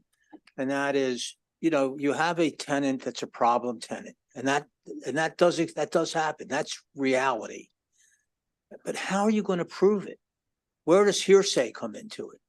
Who am I going to do? Am I going to summons the other tenants that live in the building, serve them with a summons, require them to show up in district court so I can put them on the stand and elicit testimony from them as to what the problem was? Because if I'm the property manager, I don't live on the third floor of the apartment building. I don't have personal knowledge. I haven't witnessed the activity that's caused the landlord to say, you know what, I've had enough of this. I'm not going to renew the lease. I'm not going to try necessarily to evict somebody during the lease term, but there's only 3-4 months left on the lease. I'm going to wait till the lease is over and I'm not going to renew it because I've had continued complaints. But how do I prove those complaints? We got lawyers on the committee. Is that not hearsay? How do I put testimony on it? Am I going to force the other tenants to come to court and sit in district court all day and wait to be called to the witness stand so that they can testify as to what the problem was? I think that's one of the major concerns with the bill, Senator. Okay, and let me just pursue that with one final question, and that is, the last bill we had, there's a proposed amendment to the bill, which would amend the original language of the bill provided that the landlord might have to pay the tenants legal fees if the tenant were to win at the end of the day. And the amendment proposes that the tenant would have to pay the landlord's legal fees if the landlord wins. So would you consider, what do you think about the idea of in this bill putting a similar provision that at the end of a court case involving whether or not the landlord can decline to renew a particular tenant, if the landlord wins that case, that the tenant would have to pay the landlord's legal fees. And if the tenant wins that case, that the landlord would have to pay the tenant's legal fees. What do you think of that idea? Well, I mean, certainly, look, once again, I think in response to Senator Muse's question, we're certainly open to sit down. I know that there was some discussion last week about this bill. A number of amendments were floated. But my response to your question is, I think that doesn't address the fundamental problem, which is, you know, how do you show what the quote good cause was, unquote? And the burden is on the court. I mean, it's on the landlord. It's not up to the tenant to go to court and say, Judge, I'm filing a petition so that I can continue to live in this property. And the burden, and then who has the burden of proof? Who has to put the witnesses on the stand? That's got nothing to do with the attorney's fees going one way or the other. You know, I think that doesn't address the fundamental, you know, underlying problem, you know, with the bill. And it certainly doesn't address the vagueness of the terms. A tenant committing a substantial breach, a substantial damage, routine disorderly conduct, repeatedly committing. I mean, what are these? Who determines that? What's the standard for that? It just seems to me that if you really believe that this bill, that this notion has merit, and that somebody should be able to turn a month-to-month lease into a life estate, if you really think that that should be done, you need to have very, very clear and finite terms in the bill to figure out, you know, what the standards are, not what's in the bill as it is today. Thank you for your answers. Senator Muse. Of you, generally as a norm, when rent goes up, it goes up by what? 1%, 3%, 5%? What is the limit? I don't really know the answer to that. I haven't rented since I was in law school. Okay. So it can depend on a number of things. One of the things that I did not include in my testimony that I'm happy to send to you is turnover costs. So in general, turnover costs as an industry rule of thumb can cost anywhere from 2 to 2.5 months rent. And that's for things like painting an apartment, replacing carpets, flooring, you know, just getting the unit back to whatever new market conditions would dictate they be to get it leased as soon as possible. So it partly depends in the local jurisdictions, what we've seen because of moratoriums on how much rent can increase and rent control specifically. There have been artificially low increases, particularly during the pandemic. And then once those expired, and before rent control went into place, you have seen once a unit turns over, a change in rent from, you know, whatever the base level is to the new terms of, you know, perhaps double digits. But at that point, it's on a new tenant that you're offering a lease to, and it's that person's option if they want to accept those rent terms or not. Okay. So it depends. Okay. I was just going to add, you know, one of the other things driving some of this too on some of the smaller properties is that if you saw the assessment increases that occurred for all residential property all across the state, it was over 20%. So unlike a principal home owner who gets a homestead tax credit, you know, those owners of rental property don't get that. That full assessment, the new tax value that's coming in is they're taxed on. And so that also drives some of it too. Thank you. Any other questions from the opposition to the bill? All right. Well, it sounds like we're not quite there yet on this bill. Delegate, if you feel comfortable meeting and seeing if we can bring this to consensus between the supporters and the opponents of the bill. Thank you so much. That concludes the hearing for that bill. Thank you, Delegate Wilkins. I think House Bill 745 is up. I know we have representation from Delegate Shetty, Delegate Shetty's office.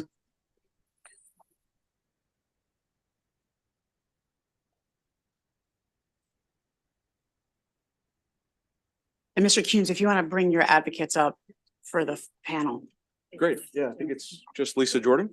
I'm Casa. And if we could ask everyone to keep it down as they head out the doors. Ladies and gentlemen, We've got another hearing. Ladies and gentlemen, thank you. Go ahead, Mr. Funes. Thank you, Vice Chair Waldstreicher and members of the Senate Judicial Proceedings Committee. Thank you for the opportunity to provide favorable testimony in support of House Bill 745, a bill to allow survivors of non-intimate partner stalking to obtain added protections from their stalker and a path to a permanent protective order.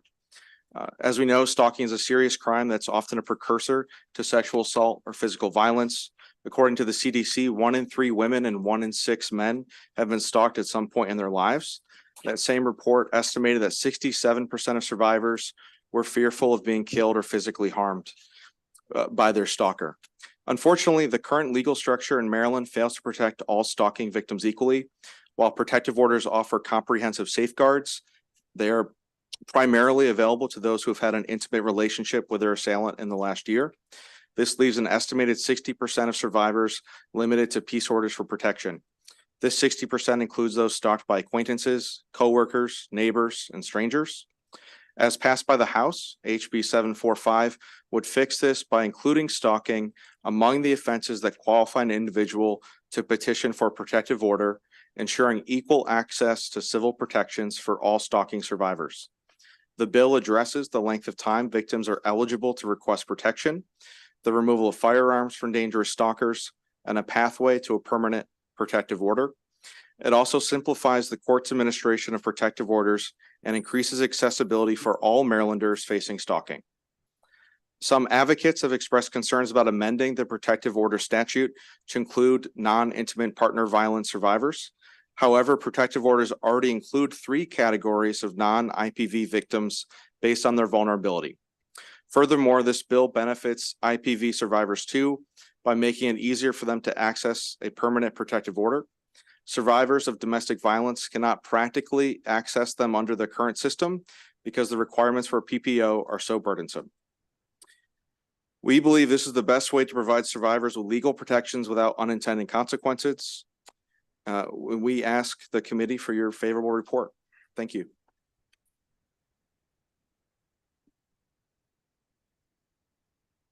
Thank you. Good afternoon, Mr. Vice Chair, members of the committee. I'm Lisa Jordan with Maryland Coalition Against Sexual Assault. We're here in support of House Bill 745. So nearly half of victims who were stalked by an acquaintance were sexually assaulted by their stalker. 48% of sexual assault survivors ages 18 to 24 also experienced stalking. 1 in 10 stalkers had no prior relationships. However, if they make a threat, they would act on it. And the military has actually done a lot of research into stalking. They found that 22% of women and 23% of men experience stalking either before or after a sexual assault incident. I have some other statistics in my testimony.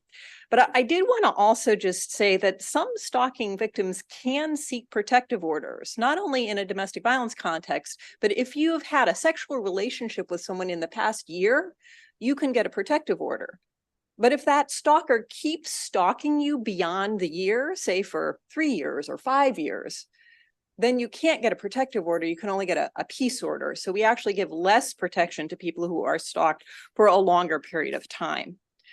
As my colleague already mentioned, protective orders really already are issued to people who are not just intimate partners. They're issued to people with sexual assault experiences or elder abuse or child abuse. And stalking is also just generally seen as part of violence against women. And I know there's a lot of debate about should this be in the protective order? Should it be in the peace order? There are at least 8 provisions of protective orders that are not available in peace orders. And it's my sense that that's why the House chose the protective order route. And AMCASA really would have supported either route. But this is what the House has chosen, I think, for good and reasonable reasons. And so we are totally comfortable with that and are distressed to have some of our colleagues in the domestic violence community take another position. But for those reasons, we do ask that the Judicial Proceedings Committee report favorably on House Bill 745. Thank you, Ms. Jordan. Questions for the proponents of the bill? All right, seeing no questions, thank you so much. Give our best to Delegate Shetty. Let's go to the opponents. Dina Hausner, Judge O'Malley, Melanie Shapiro, in whatever order you'd like to testify.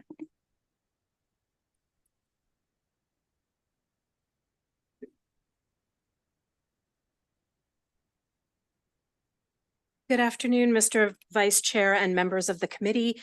My name is Dina Hausner. I am the director of the Domestic Violence Legal Clinic at the House of Ruth, Maryland.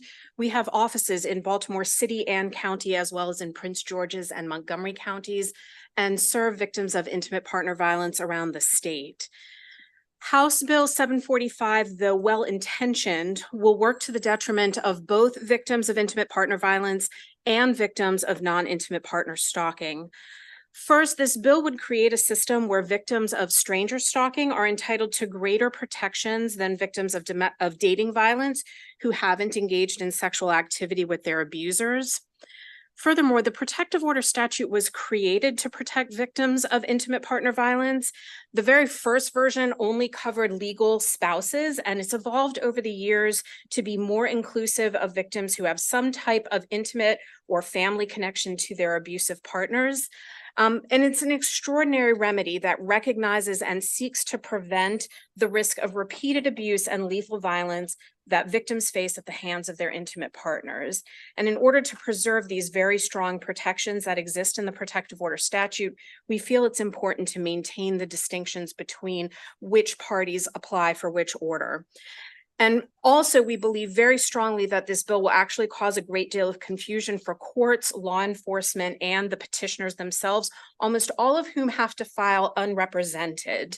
Many people use the word stalking, but what people ascribe as stalking is really most often harassment. And so victims who are applying for protective orders believing they may have been stalked may lose those protective orders and also lose the protection of the peace order statute. So we also think that this will lead to the possibility that certain categories of victims who have experienced non-intimate partner stalking will fall into both categories of orders. They would be the only people to do so. So thank you, and we urge an unfavorable report. Good afternoon, members of the Judiciary Committee, Judicial Proceedings Committee. My name is Katie Kern O'Malley, and I am here to oppose House Bill 745. As we all know, there are two types of orders in the state of Maryland, specifically the protective order and the peace order. And for many, many years, the protective order has been separated by basis of relationship. And that's if you go to the Maryland Judicial website, it actually shows the difference between the peace order and protective order based on the relationship that the petitioner has with the abuser/respondent. And that has been the way that it's been set up for the time that I sat on the bench since 2001. Certainly there are certain caveats that have been laid out for vulnerable adults and for child abuse, but those have special relationship issues as well. By putting stranger stalking into the protective order, as Ms. Hausner stated, it will definitely cause a great deal of confusion with pro se litigants, which are the majority of the litigants that come before the judiciary in the district courts and circuit courts across our state. It will also cause confusion with the court staff, as well as the sheriffs and the bailiffs and people who work to administer these orders. So that's the reason we're opposed to it. I can say unequivocally, though, that I believe stranger stalking is certainly a dangerous type of abuse that can lead to death. And so therefore, I think the peace order needs to be strengthened. I think the peace order shouldn't be 6 months. It should be lengthened to up to a year. And I also think that in the peace order, a judge should have discretion to take away firearms if a firearm is alleged to have been either seen by the petitioner and or is alleged to have been threatened by the abuser respondent in that peace order statute. Not making it as the protective order, the judge shall take the gun, but in the peace order, the judge may if the evidence presents it. I really think that by throwing the stranger stalking into the protective order, it's a quick fix simply because the proponents wanted to get guns taken away, which I agree with, but it shouldn't be by this simple method. It should be by actually strengthening the peace order. And I think we really need to look at this issue a lot closer because of all of the things that Ms. Hausner has brought up, as well as the things that Melanie Shapiro will be discussing. So thank you so much for your time.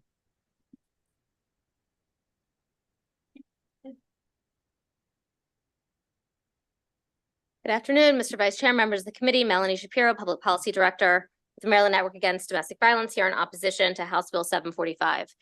Victims of all forms of stalking absolutely deserve protection, but we need to have a delineation. The protective order is an extraordinary form of relief for extraordinary situations. There is no situation that is unique as domestic violence. This is somebody who you might live with, you might have a child in common with. And so we need to be able to remove firearms, which is a federal regulation. It is a federal law and is currently under a Supreme Court review, its constitutionality. We need to be able to have people vacate their homes, award custody. So we have kept the protective order intentionally very tight. There's a bill in the other chamber that I've opposed that would add another form of abuse, but non-physical, to the protective order. Similarly, I oppose that bill because we need to be able to protect the protective order. And for intimate partner violence, stalking, there is a 3-time increase in the risk of lethality. It is one of the 10 lethality factors. Law enforcement is called to a home, they do a risk assessment instrument, and they're looking at certain things. Stalking is one of those things. Strangulation is one of those things. And so when you're looking at the data regarding stalking, there's actually 5 different types of stalking. I reference that in my testimony and cite to numerous studies that look at the types of stalking. But when you're looking at all of the research, what they're talking about is a lethality risk for intimate partner violence stalking, not stranger stalking, where the research actually shows that there is a very low risk of actual physical harm to the victim in that situation. There are differences in the peace order and the protective order. I will tell you that I looked at I believe it was 35, 36 states that have separate orders regarding specific civil orders regarding stalking. And in those, 29 of them, the overwhelming majority, separate out the orders based on the nature of the relationship. So there were 7 that have some sort of combined order, but some of them have multiple orders for trafficking, for sexual assault, for stalking, and for other forms of relief. So I think that there's a lot of issues here. And for all of those reasons, we are opposing House Bill 745. Thank you for your testimony. Senator West. Thank you, Mr. Chair. Ms. Shapiro, we've been bedeviled by the distinction between peace orders and protective orders for as long as I've been sitting in this committee. And I guess to use an analogy, it's like we have one of those kids' boards with a square hole and a round hole. And the square peg clearly fits in the square hole, and the round peg clearly fits in the round hole. But then we have triangular pegs and hexagonal pegs that don't fit in either of the holes. And we seem to be trying to jimmy these pegs, which don't really fit into the holes, into pre-drilled holes in the board. Wouldn't it make sense for us to do a summer study of whether we need more holes in the board designed for different situations so that they would adequately accept the triangular pegs and the hexagonal pegs, rather than doing what we're trying to do with this bill or with other bills we've gotten, and try to somehow jimmy them into the only 2 holes that are currently drilled in the board? Thank you so much for that question, Senator. And I do agree with your analysis. And when I was initially talking to the bill sponsor, one of the paths that several states have taken is specific orders that address the specific nature of each different form. For example, we have nothing specific for victims of trafficking. They might fit into a peace order statute. They might fit into a protective order statute, depending on the nature of the relationship. I don't know that a summer study is necessarily needed at this time. Certainly, I'm the domestic violence, I represent the Domestic Violence Coalition, and was actually talking earlier about bringing together everybody, all of the comprehensive programs and our other member programs to discuss, different forms of relief. I think what is very clearly delineated and what has worked best in our state and for victims, especially when somebody's going to court, for example, is, do you have the relationship or not? If you go on the court's website under protective order and peace order, it says familial or sexual relationship. And so, yes, if you try and add something into that, they're going to get it wrong, and it's going to cause confusion for everybody. I don't know that we need to go down necessarily a path of a summer study. Well, as Ms. Jordan indicated, the problem with the peace order is that it can go for a year, and you could have the stalking. No, I see Judge Milley shaking her head. It's 6 months, and then it can be extended for a year. Okay, but suppose the stalking lasts longer than that. Yes. So that's what I'm saying. It sounds like in this case, maybe the protective order doesn't perfectly define what's needed, but then neither does the peace order. We need a triangular block Yep. which is defined differently than either the square block that we're using for the peace orders or the round block that we're using for the protective orders. Yes, I actually believe that the best remedy would be to enhance the protections in the peace order. I did look at all of these other 35 plus states separate statutes to see what remedies were available. Some of them do allow the discretion of firearm. Maryland is in fact an outlier in terms of the brevity of our peace order statute. So I definitely think that that deserves to be protected. And victims of dating violence would benefit from improvements in the peace order. Victims of harassment, victims of assault, victims of all of these other forms of violence that don't have the familial relationship. So certainly looking at the peace order statute and determining where improvements there could benefit is something that could be beneficial. Thank you. Thank you. Senator Carter. Thanks, Mr. Chair. I'm not really sure where to begin. Because I want to talk a little bit about the issue of a summer study, because I actually think we need a summer study, but not for this issue. We need a summer study for the efficacy, use, misuse, and abuse of protective orders and peace orders, and possibly the consideration of creating a whole different mechanism, as some states have done, for stalking being different and not the same as the others. Some places have stalking orders. But I think one of the concerns I want to raise is we do have something called stalking that is in our criminal statute, correct? That is correct. All right. And so under the criminal statute, is it not true that a court could order and would order? In fact, I can't think of a scenario where a court would not order the perpetrator to stay away from the victim that they were stalking. I 100% agree. And in my experience, prior to this being a defense attorney, that is very commonly one of the sentencing provisions. And I believe it's a misdemeanor punishable by up to 5 years. And Senator Kelly's bill just passed that would extend the statute of limitations for the stalking charge. So a concern I have, and I do want to put it out there because I think, whether it's now or later, and I understand totally the seriousness, the gravity, the horrors of domestic violence, of stalking and all of those things. But we have created a system over time that has allowed these orders many times to be abused more than they are actually effective. And I think the numbers are there because I looked at the fiscal note, and less than half of the temporary and interim orders that are granted are ultimately created into a permanent order. And I don't want to lecture, but I do think this is really important. In my own experience, I've seen too many times where it's so easy to get that interim or that temporary, and it takes a while to get into court to get that final order dismissed.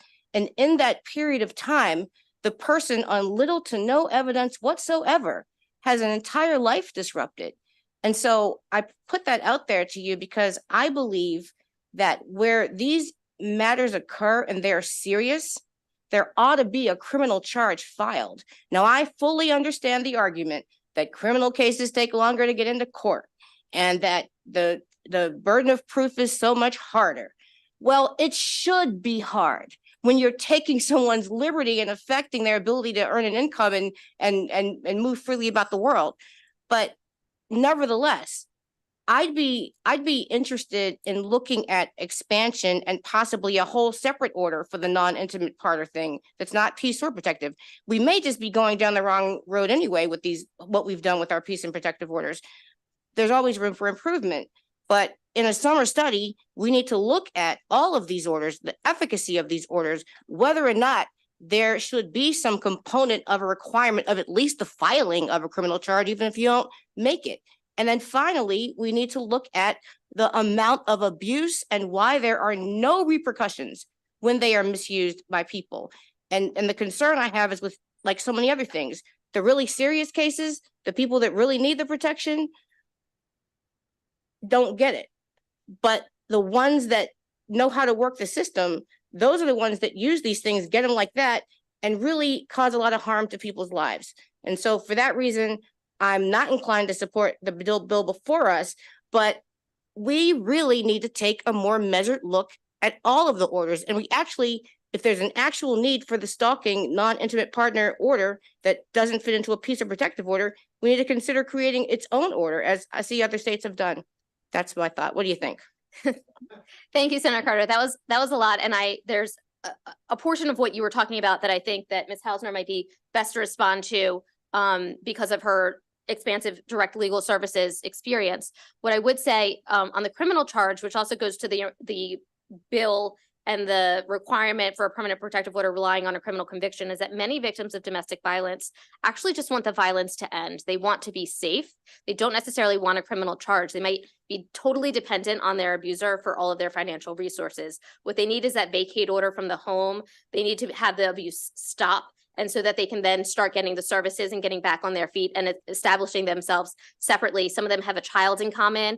And so the criminal conviction, as you're very well aware, with all of the many of them would be an assault in the second degree, all of the collateral consequences. There's been numerous studies about why victims don't call the police, and many of them don't want a criminal justice response. So the permanent, that also goes to the still reliance on a criminal conviction for a permanent protective order.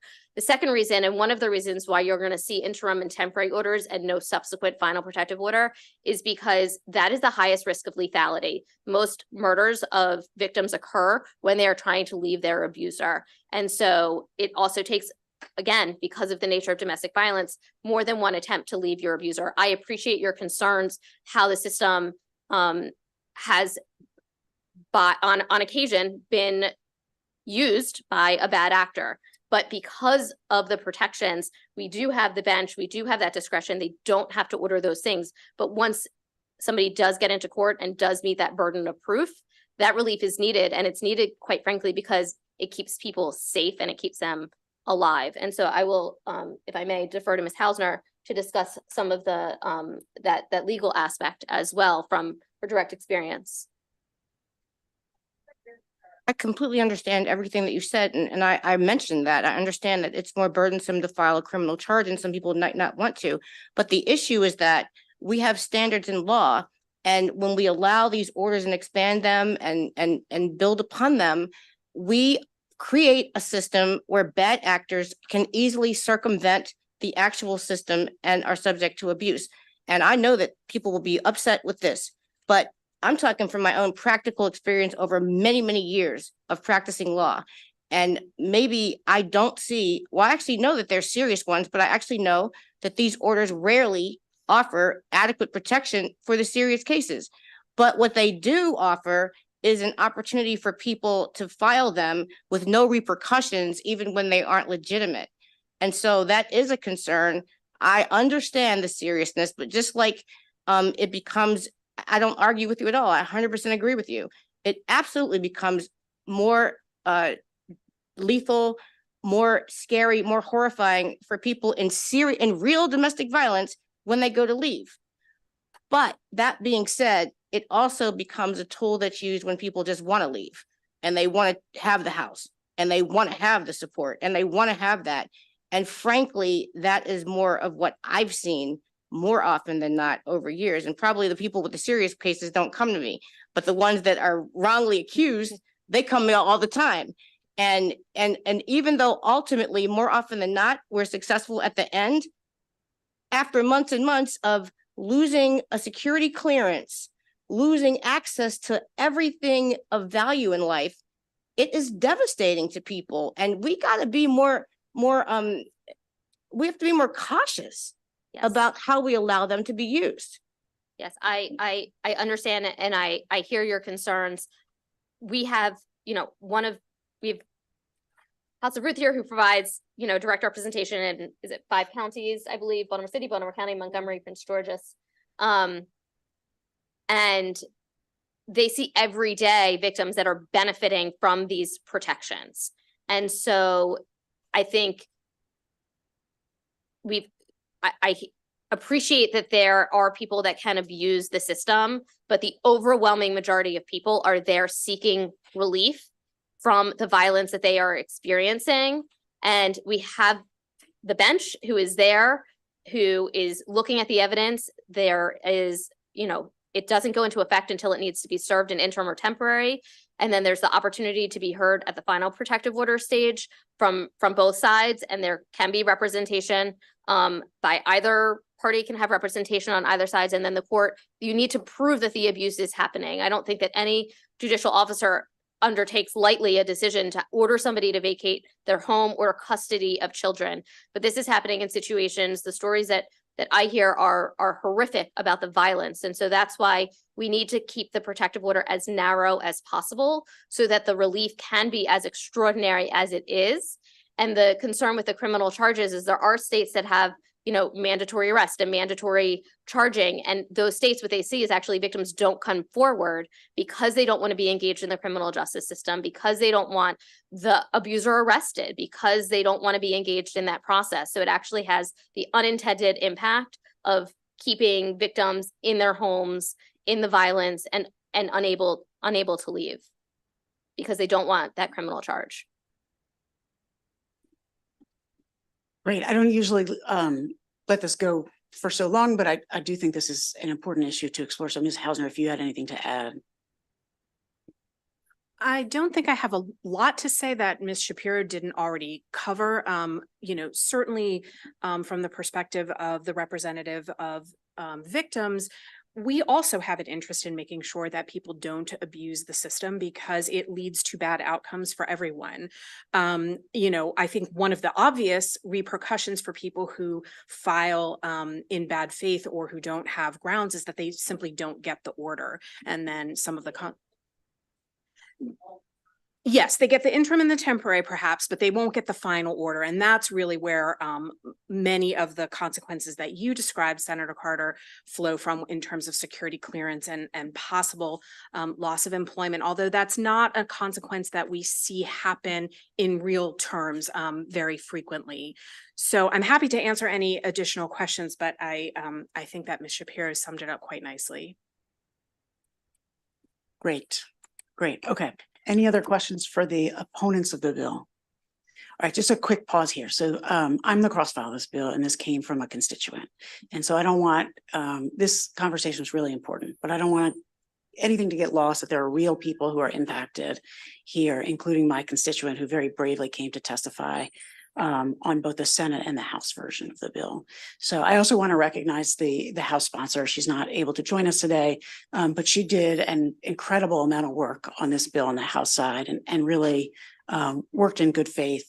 And it sounds like we're not quite there yet in getting everyone together. My hope is that we can, even with these few days left in session. But I just want to recognize both the victim that kind of precipitated this and the incredible delegate that I'm lucky to share a district with, who's been such a great advocate on this. So thank you. If I may, what I would like to say is I don't think any of us are standing here saying that stalking of anyone by anyone is ever a good thing. I know, and I didn't mean to. And I know that you're not suggesting that, but I wanted to make that abundantly clear that stalking is a horrible thing that happens to people and people should be protected. And I think our collective position is that we feel that there is a way to do that will result in less unintended consequences for both groups of petitioners. That's great. All right. Thank you so much for your testimony here today. That concludes the hearing on House Bill 745. We'll now move over to Senate bills. I see Senator Kramer is here, Senate Bill 1148, and we're switching over to sponsor only as these are Senate bills.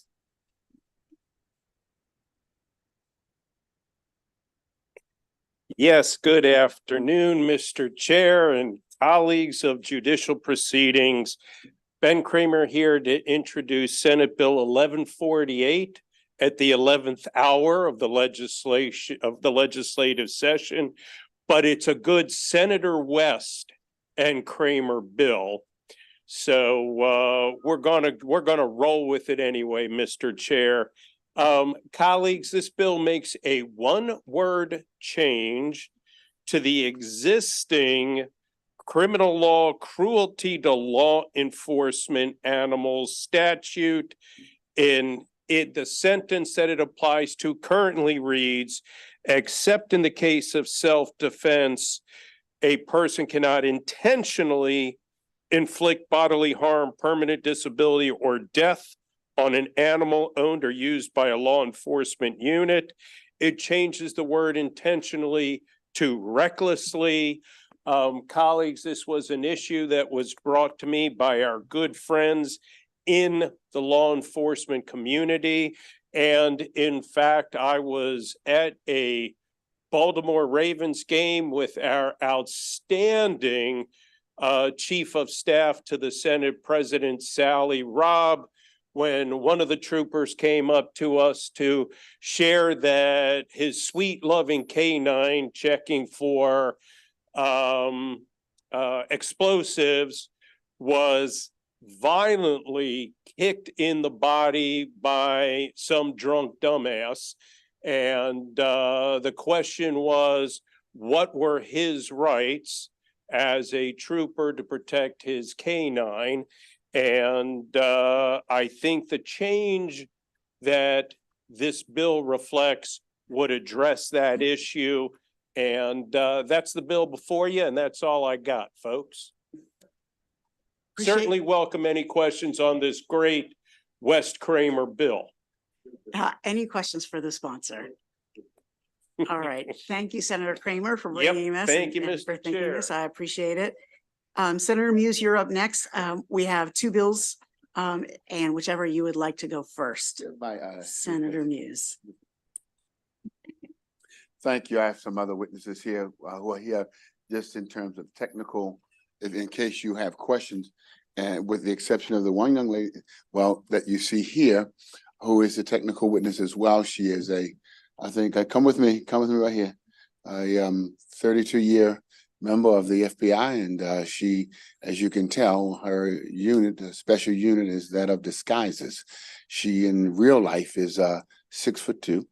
And she weighs 300 pounds, but for reasons, for her own disguise, she's here to answer any questions that I can't answer.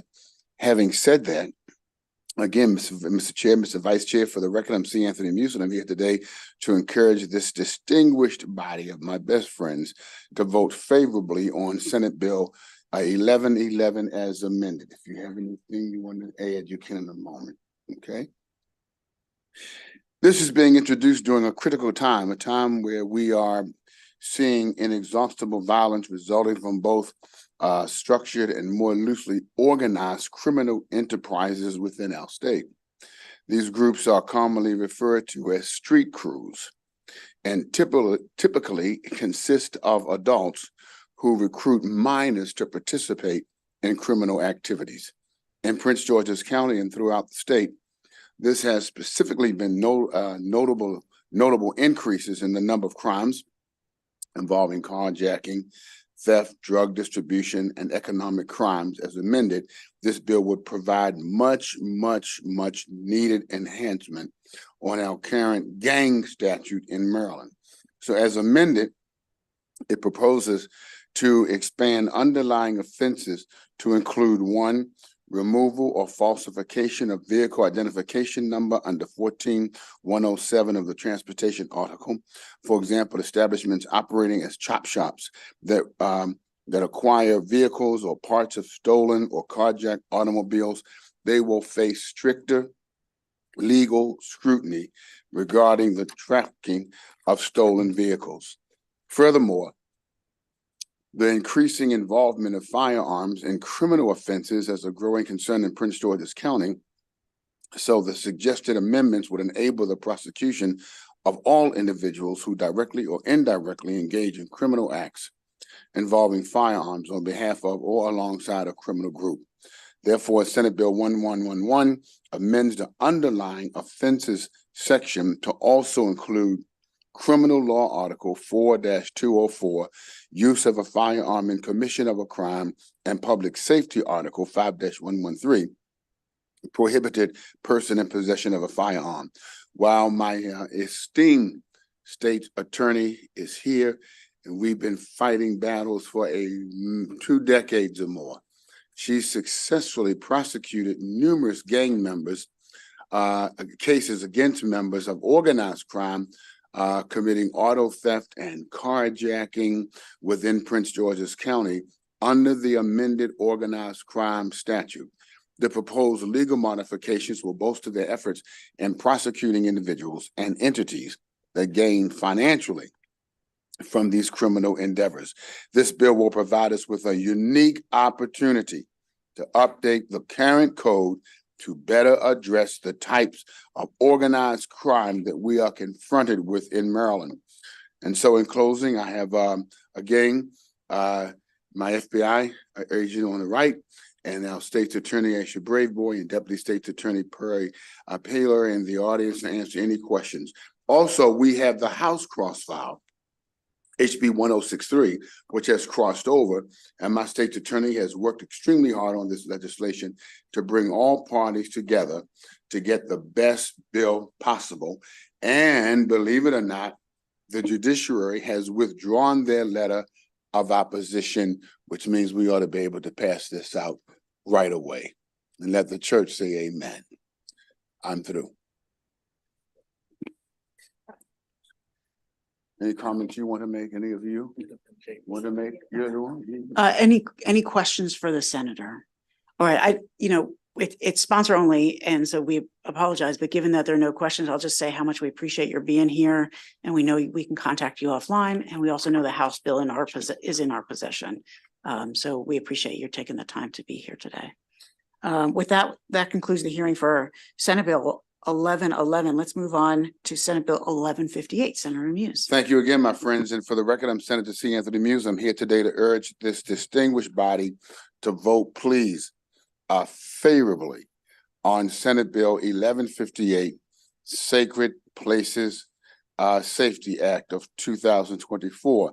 This establishes statutory definitions for sacred places in Maryland and includes 1, educational institutions, 2, medical facilities and places of worship. This bill also adds a penalty enhancement on top of any sentence imposed in cases where a violent act has been committed in one of these designated spaces. In Prince George's County, we're confronting growing occurrences of violence in spaces where our community are most vulnerable. There are several notable cases which not only highlight what we are seeing in this country and across jurisdictions, but also underscores the significance of this legislation. For example, Caden Holland, AKA Baby K. On May 1st, 2013, 3 teens boarded a school bus in Oxon Hill, Maryland, attacked a student. Mr. Holland attempted to shoot multiple victims, but thanks be to God, his gun did not go off. So students survived only with minor injuries. And then we had Wilson Chavis on June 6th, owner of Compassion and Serenity Funeral Home, struck 2 people after he opened fire during a brutal service. One of the victims died from the injury. The other victim fortunately survived. Law enforcement and the prosecution learned from the investigation that Mr. Chavis confronted individuals who had been in a long-standing dispute. During the dispute, he pulled out his gun and fired multiple shots, which resulted in a fatality. He has been charged with first-degree murder. These are just 2 examples of why this legislation is critical and crucial. It is critical that we prioritize the well-being of our residents and safeguard their ability to worship, learn, or access medical care without fear being preyed upon when they are most vulnerable. I urge a favorable report. And once again, I have my panel of experts who are here in case there are any questions. I urge a favorable report on the bill. Thank you for bringing the bill. Senator McKay. Thank you, Mr. Chair. Thank you for bringing the bill, Senator. Good bill, very good bill. Thank you. We ought to pass a good bill because it's a very good bill. Thank you. However, violence. Yes. I hope that you would be amendable to some kind of an amendment that described violence as physical violence. Yes. And it didn't have, what I'm concerned about is freedom of speech and somebody saying something. Gotcha. But if we could do an amendment for physical, you got me. Very much so. That's no problem at all. Thank you. That does not change the bill, but in fact, it helps. Thank you very much. Further questions for the sponsor? All right, thank you again for bringing the bill. Thank you again to the Thank state's you. attorney. This baby K case is one of the most horrific cases I've ever heard of. And as the senator said, thank God that gun didn't go off. I can't imagine how the victims feel knowing that it could have been them. And so thank you for bringing the prosecution, Madam State's Attorney, in the baby K case. All right, that concludes the hearing on Senate Bill 1158. Senator Folden, I was stretching for time here and I'm happy to continue doing so. Senate Bill 1166, Frederick County, Scenic Byways, Signs.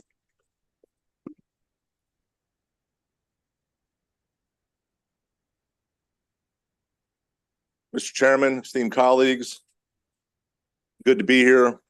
For the record, Senator William Folden, Legislative District 4. Before you today is a local bill, is Senate Bill 1166, which would authorize the State Highway Administration to issue a permit for certain signage along scenic byways. There's already, this bill legislation already exists for Calvert County and St. Mary's County. And we are just asking that this signage affects local produce and farm stands. They're not able to put the signs up on these listed scenic byways.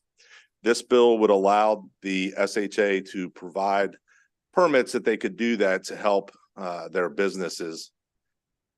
Again, this would only apply, this is a local bill for Frederick County, and Calvert and St. Mary's counties already have this similar or this same legislation in place, and I would ask for a favorable report.